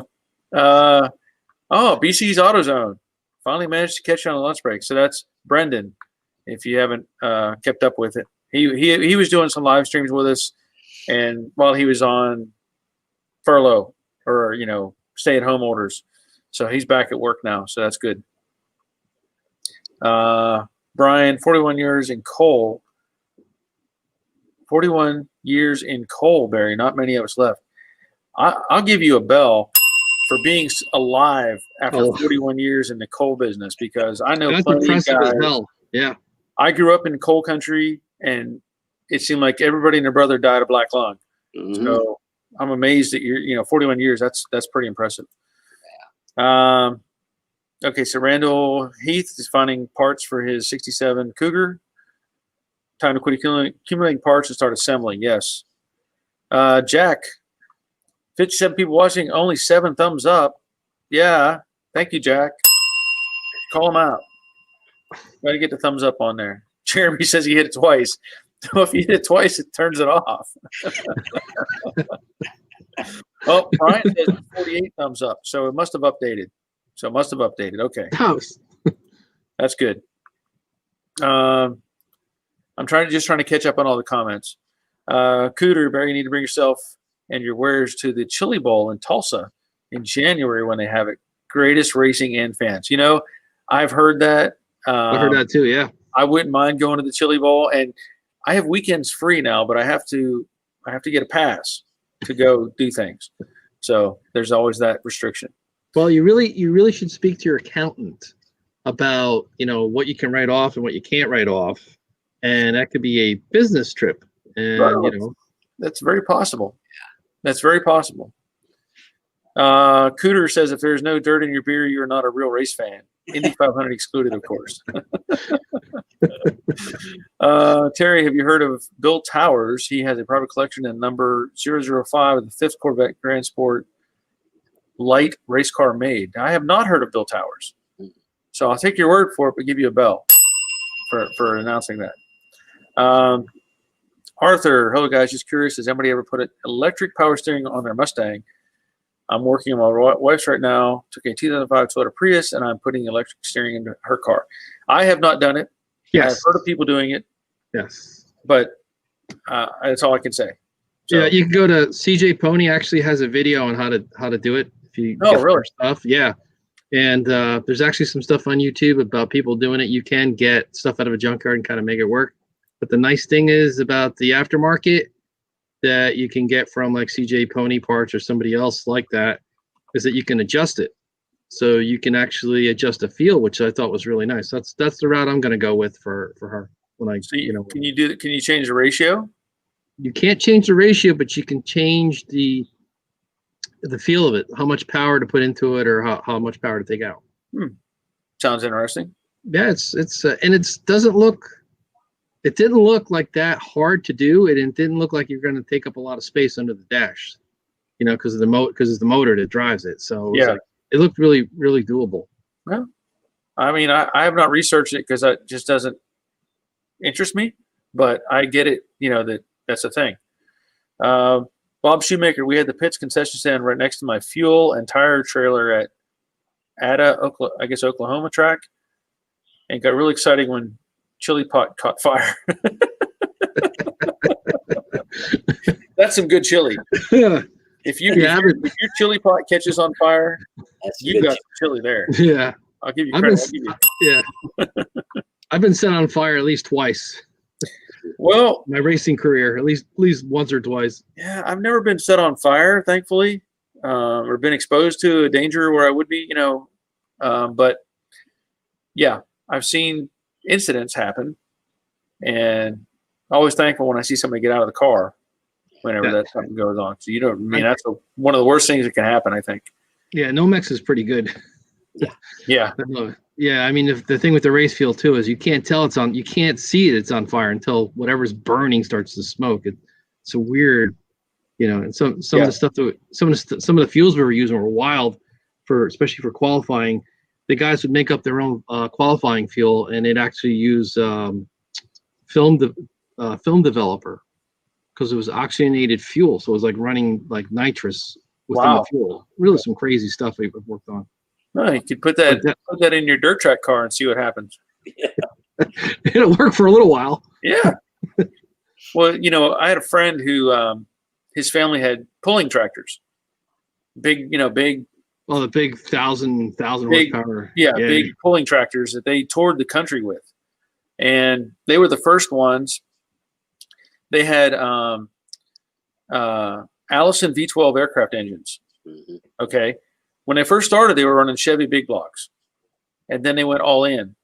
Now he owned a mining company, so he had money, but they bought at least one semi-load of Allison V12 aircraft engines. I was there when they arrived as a teenager. Okay, so they ran these Allison V12s. They were the first ones in the country to put an Allison V12 side by side. Wow. On these tractors. Okay. Now they ran a fuel called Alky. You ever hear of Alky? I've heard of it. I'm familiar with it. I wasn't very familiar with it, but I know my friend, I would sometimes help him load the tractor onto his, semi truck. So I'm on there, not really paying attention, just kind of like, all right, this way, that way. So I think the first time I did it, I walked in and he's not flinching. He's not moving. He's not, he's just like driving it in. I'm in there and the exhaust is so bad and the fuel so powerful that it was like somebody had dumped all the onions I've ever had in my life were in my face. I stagger out of that truck, and he's just like, "What's wrong? What? Are you kidding me?" He was just used to it. He'd been around it since he was a kid, but yeah, it's crazy what you can do with fuel. Weren't those stuff? Some of the stuff was nasty. It would the reason why they got away with it. This is a kind of funny story too. The reason why they got with this test fuel, they just used it for qualifying. That was it. So they would put enough just during the qualifying. That was it. Because if you got caught, it was like total cheating. Right. But the thing was, so the guy he goes, I know you guys are cheating. I know you're cheating. So he had it in a vial, like a test tube thing, right? And he's bringing it up to get it tested. So by the time he walks up to get it tested, it's vaporized. It was gone. It evaporated. It was nothing to test. We're like, I don't know. Well, what are you talking about, Bob? I don't see anything. What were you going to say, Alan? You were going to say something? Weren't those Allison V12s? Weren't they? Were they in the Mustangs? Yeah, they were in the P-51 Mustangs. Yeah. Yeah. And monster trucks are kind of the same. They run full-blown dragster motors in those things, producing about 1,500 horsepower. That's why they only run for like 5-minute shows each, and then they have to shut down and cool off because they produce so much power and so much heat. Yeah. They've got a cooling system of some sort, but it's still not enough. No. Yeah. Do they have to take the engines apart like they do with the dragsters, like with the top fuelers? Is that kind of, did they do that, or is it they just let them sit, or how does that work? They had to take one apart because it had a rod come through the oil pan this weekend, but other than that, no. Reach run, no. I would venture, and I don't know for sure if there's a way they've developed a, like I want to say like a heat exchange system to like they could hook up connectors and cycle through some cooling fluid while it's just sitting there to let it pump through. I don't know, but it would seem like that would make sense if you could slowly decrease the temperature using a heat exchange system to where you could cool it down. Right. But we do that on our aircraft. We take the fuel oil heat exchanger to either cool or heat whatever's needed. That's how the aircraft works. Yeah. So let me see here. Okay, so Arthur's saying he's watched a couple of videos on how to do the Prius conversion himself. The Prius best one because it has a 10-second failsafe in the computer. You don't need an extra computer to go with it. Okay, and he says it has been really fun. Okay. Jack W's calling it a night. So apparently he got the transmission out of his 66 and he can now get cleaned up and go in the house. Let's see, Arthur, I paid $25 for the steering, very economical. Wow, that's reasonable. Wow. Give you a bell for that, just for that. Bob Shoemaker saying Blue Flames, yep. Kuderlev, Allison V12 Mustang. There is a thought. Yeah, he's talking about like putting it in the car, not the plane. Yeah. Well, we had an idea. My buddy, we talked about this at one time about making a sleeper vehicle. And we thought about the idea of just taking any kind of van, Chevy van, Ford van, whatever, maybe one of the cab over style, the 69 Chevy van, or it had more of a cab over, and build a chassis and put an Allison V12 in the back, right? And make it, a straight line hot rod, basically. You wouldn't be turning in this thing. But man, talk about a sleeper. And just have it to where the exhaust vents straight up or something so you can't see it. Go out and drag race somebody. Run up. Let's go. You'd have trouble keeping the tires on the ground. Anyway, let me see what Mars. Hi, will we see a project again similar to when you did Frankentruck, the 68 GMC truck conversion, frame shortening, body swap, etc.? Old truck or car with new technology. I will say there's a possibility. I'll just say that. I can't rule anything out, but I can't say yes. So that's all I can really say about that. Whether that's a good answer or not, I don't know. He did a 97 to 67 Mustang double overhead cam. Well, that's cool. Arthur did that. Terry's asking, who developed the Allison engine for the P-51 Mustang? Is that Rolls? It was a British company. It was a British company, yeah. Yeah. Might have been Rolls-Royce, yeah. Because they used it in the P-51 and also... Did they use it in the Spitfire? I think it was a Spitfire. It was a Spitfire, but I think it was. Yeah. Yeah. So he probably already knew that, but I'm thinking he's asking that just to get that answer. So anyway. Hey, speaking of cool sleepers, did you guys see what Tesla's working on?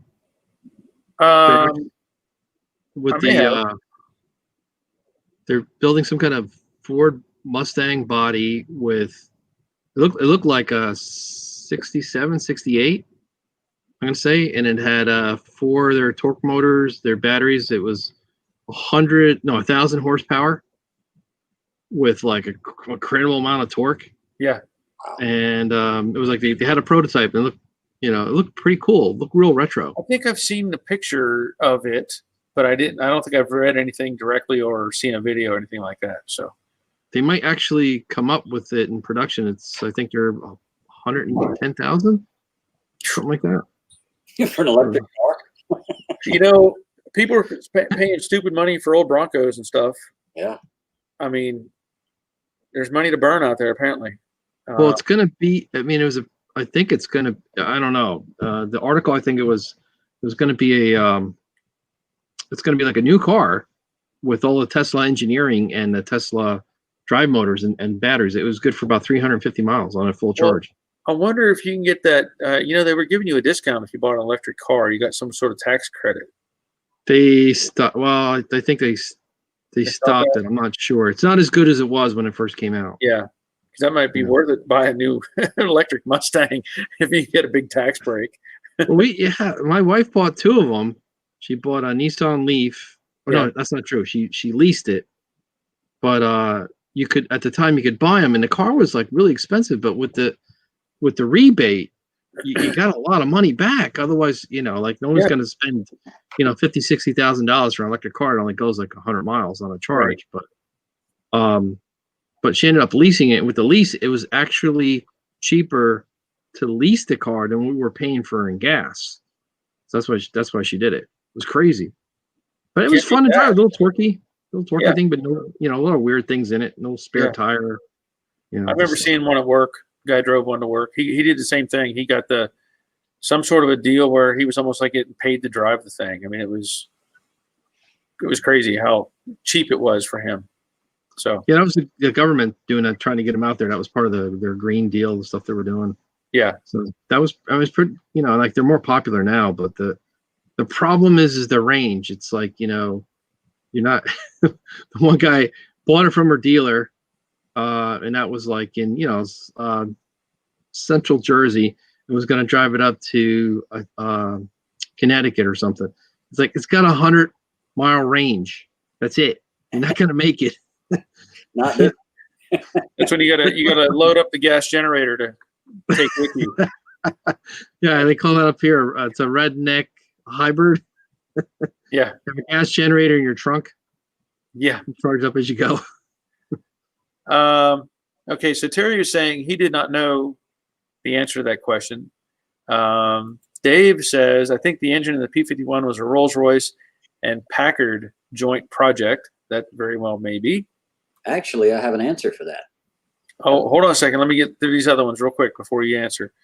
Allisons were an alternative to the Rolls-Royce Merlin engine, packaged, or Packard made the Allison. I guess that's what he says. It's packaged, but I think he means Packard. And then Roger's checking in, hindsight 6-7. Well, Airplane Geek here. The Allison was in the early P-51.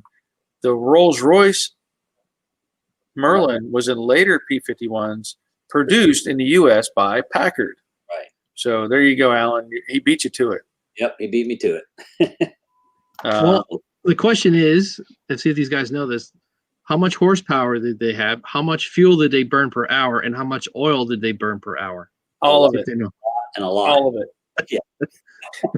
A lot. A lot. All of it. I don't know. Couldn't answer that question. It depends on how you fly, right? If you're flying full power, you're on cruise, so you can't answer that. Are you carrying full weapons? Yeah, World War II. That's what Chuck Yeager was actually famous for. Was that he actually figured out how to lean those things out so they can go, cross long distances with it to, to escort the bombers and stuff. The other guys are too chicken to really lean them out, But Yeager was actually famous for that. Terry is saying the classic Broncos are shooting up in value because it's bringing back because of 2021 Broncos. I believe that. Mm-hmm. But there's also companies that are making brand new old body Broncos, selling them for $150,000. Yeah. For what? Yeah. Yeah. Really? They're just remaking. They're just taking, they're making brand new old bodies and putting in a new engine, whatever, modernizing them somewhat. And they're getting well over $100,000 for these things. Holy cow! Yeah, I don't want one. No, I mean, have you ever driven a Bronco? Yeah, that's what I'm saying. Yeah, it's just a niche. To me, it's like, oh, look how cool, and then you drive the thing, and it's, my neck hurts, but you got to spend tons of money to have one that rides nice. So and you got to know a good chiropractor. Yeah. Yeah. Actually, Dave Conville said something about Allison was a GM product. Actually, General Motors did have a hand in that at one time as a parent company for Allison. Okay. So you're not wrong. Yeah. Okay, now he's saying he said GM product, and he says, oops, maybe not. Looks like Packard. So I think we narrowed it down though. Yeah. They were in airplanes. Well, that's like a lot of people don't know. The radial engines that were produced for I think the B-29, the B-17, a lot of those were made by Studebaker. Mm-hmm. People don't know that. A lot of the military vehicles were made by Studebaker. So there's just, there's all kinds of trivial things that go along with that. Yeah, that company was really ahead of its time. It's too bad it kind of went under. Way ahead of its time. Yeah, just really. I mean, maybe that's probably why it hurt them. They were too far ahead. People couldn't. Well, and that's one thing I pointed this out before. If you look at, and I always default to the 1953 Studebaker Commander, okay, or President, whatever one you want to label it. If you took a 53, a Starlight Coupe, and you took that 53 and you sat it next to any car built in 1953, any car, you would not even consider them being 10 years within a 10-year range. The 53 was streamlined, low body, beautiful car, and then you put up a 53 Chevy and it's like this bubble. 53 Dodge bubble, any of them. It didn't matter what it was. And it's like, holy cow, look at this car. Well, you compare that to a 63. If you took a 53, Studebaker Commander and you put it up against cars made in the early 60s, you're like, okay, now I can see the connection. But they were 10 years ahead of themselves. Yeah, easy. Yeah. Well, look back in the 20s and 30s, how far ahead they were of everybody else with all Sure. the home and the curves and the sexiness of their body styles. That's the thing. Also, if you look at the, you can look at the Model A. It's basically a glorified tractor, Right. With a body on it. That's all it really is. And then you look at something like the Packard or the Rolls Royce or whatever. What's the one that Jay Leno likes all the time? Duesenberg. Yeah. Duesenberg. But if you look at the Studebaker and the Packard and those cars, they were on par. If you look at the design and the shape and the craftsmanship, they were on par with a Duesenberg. They were, but people forget that. They don't see that. They just, it's like you never see one anymore on the road, period. But the more you see them, or if you do see one at a show or something, you're like, holy cow, this thing was amazing, but it's just the way it is. Let's see. Terry, General Motors' answer to the Bronco was a Chevy Blazer, and International's answer to the Bronco was the Scout. Ding, ding, ding, time out. Time out. Time out. Do some research on that one. The Scout came out first. The Scout came out in 61, I think. The Bronco didn't come out till 66. So technically, everybody owes their input or their styling to the Scout.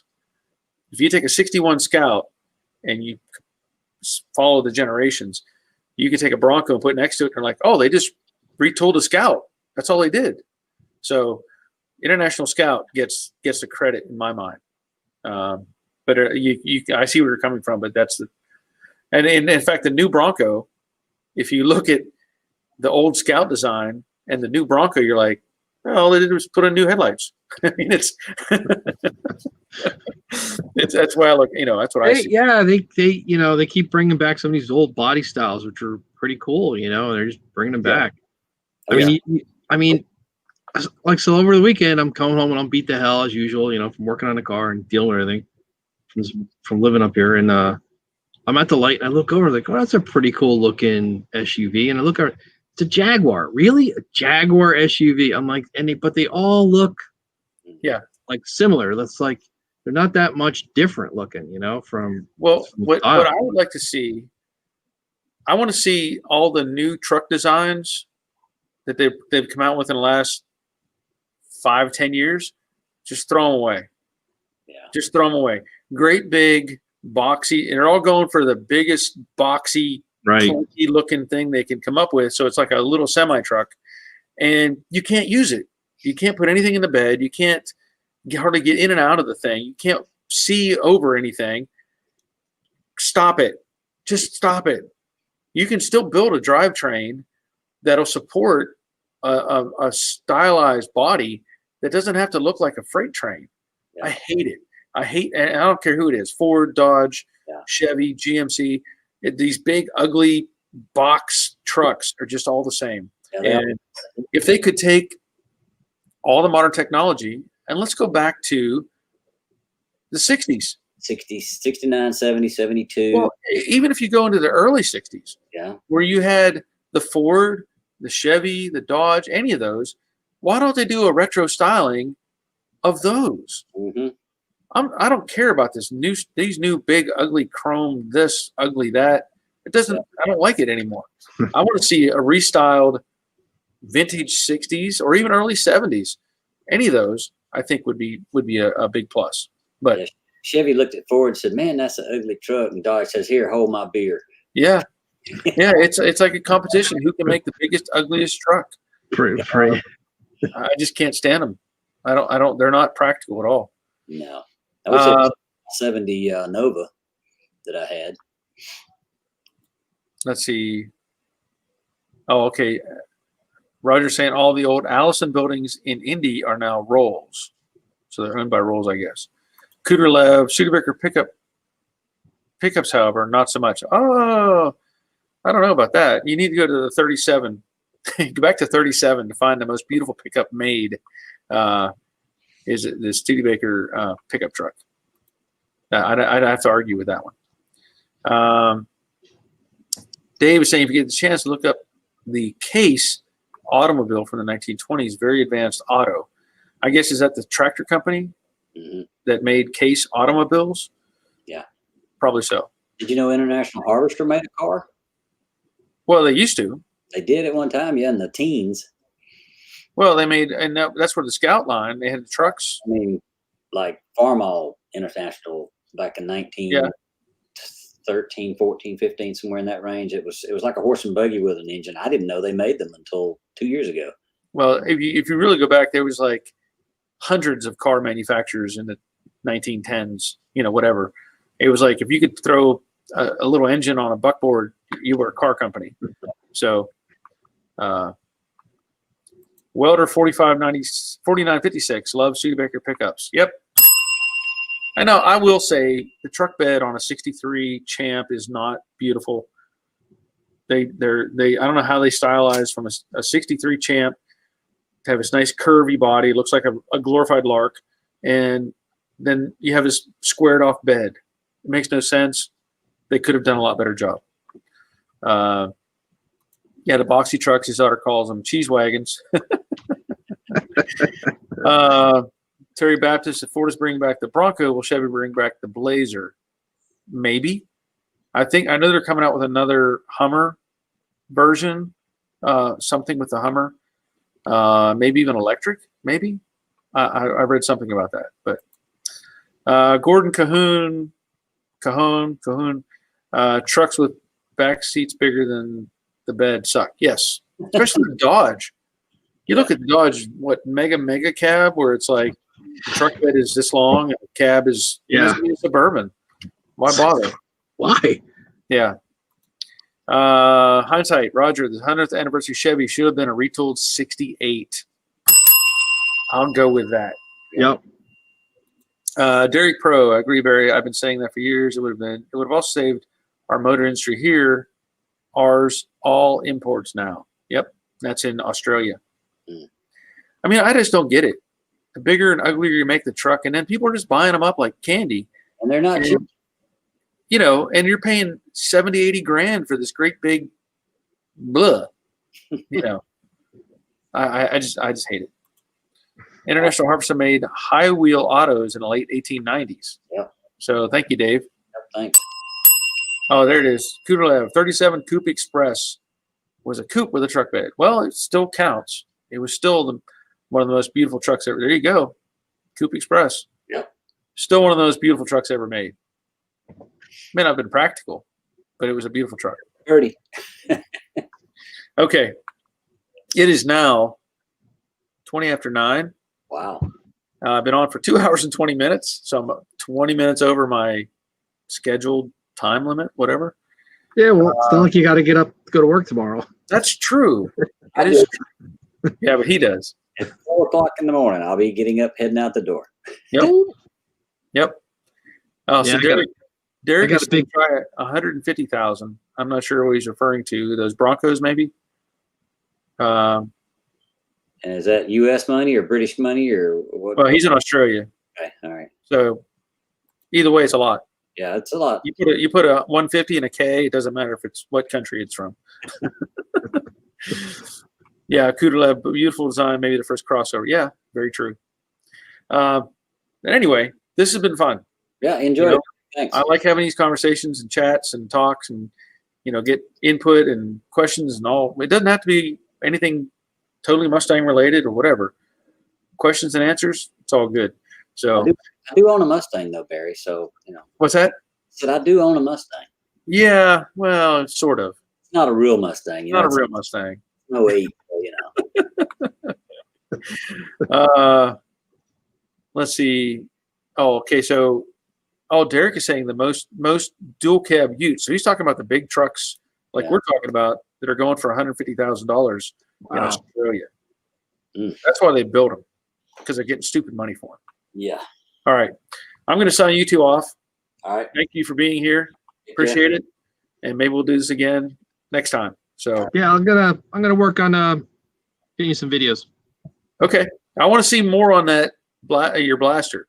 I really want to see. Oh, you want me to do? Yeah, okay. I'll do something on that. And then you gotta check out the what I do with the Harbor Freight bending thing, because that thing is a really piece of junk, but I actually got it to work pretty decent. Well, you got to prove it. Okay. All right. We'll see you, Alan. Hey, Whoops. And we'll see you, Jorge, next time. All right. Well, this has been good. This has been good. Lots of different input, lots of different conversations going on. It's nice to have, like I said, people from different parts of the country, different parts of the world, and it's always good. So I'm glad you all were here.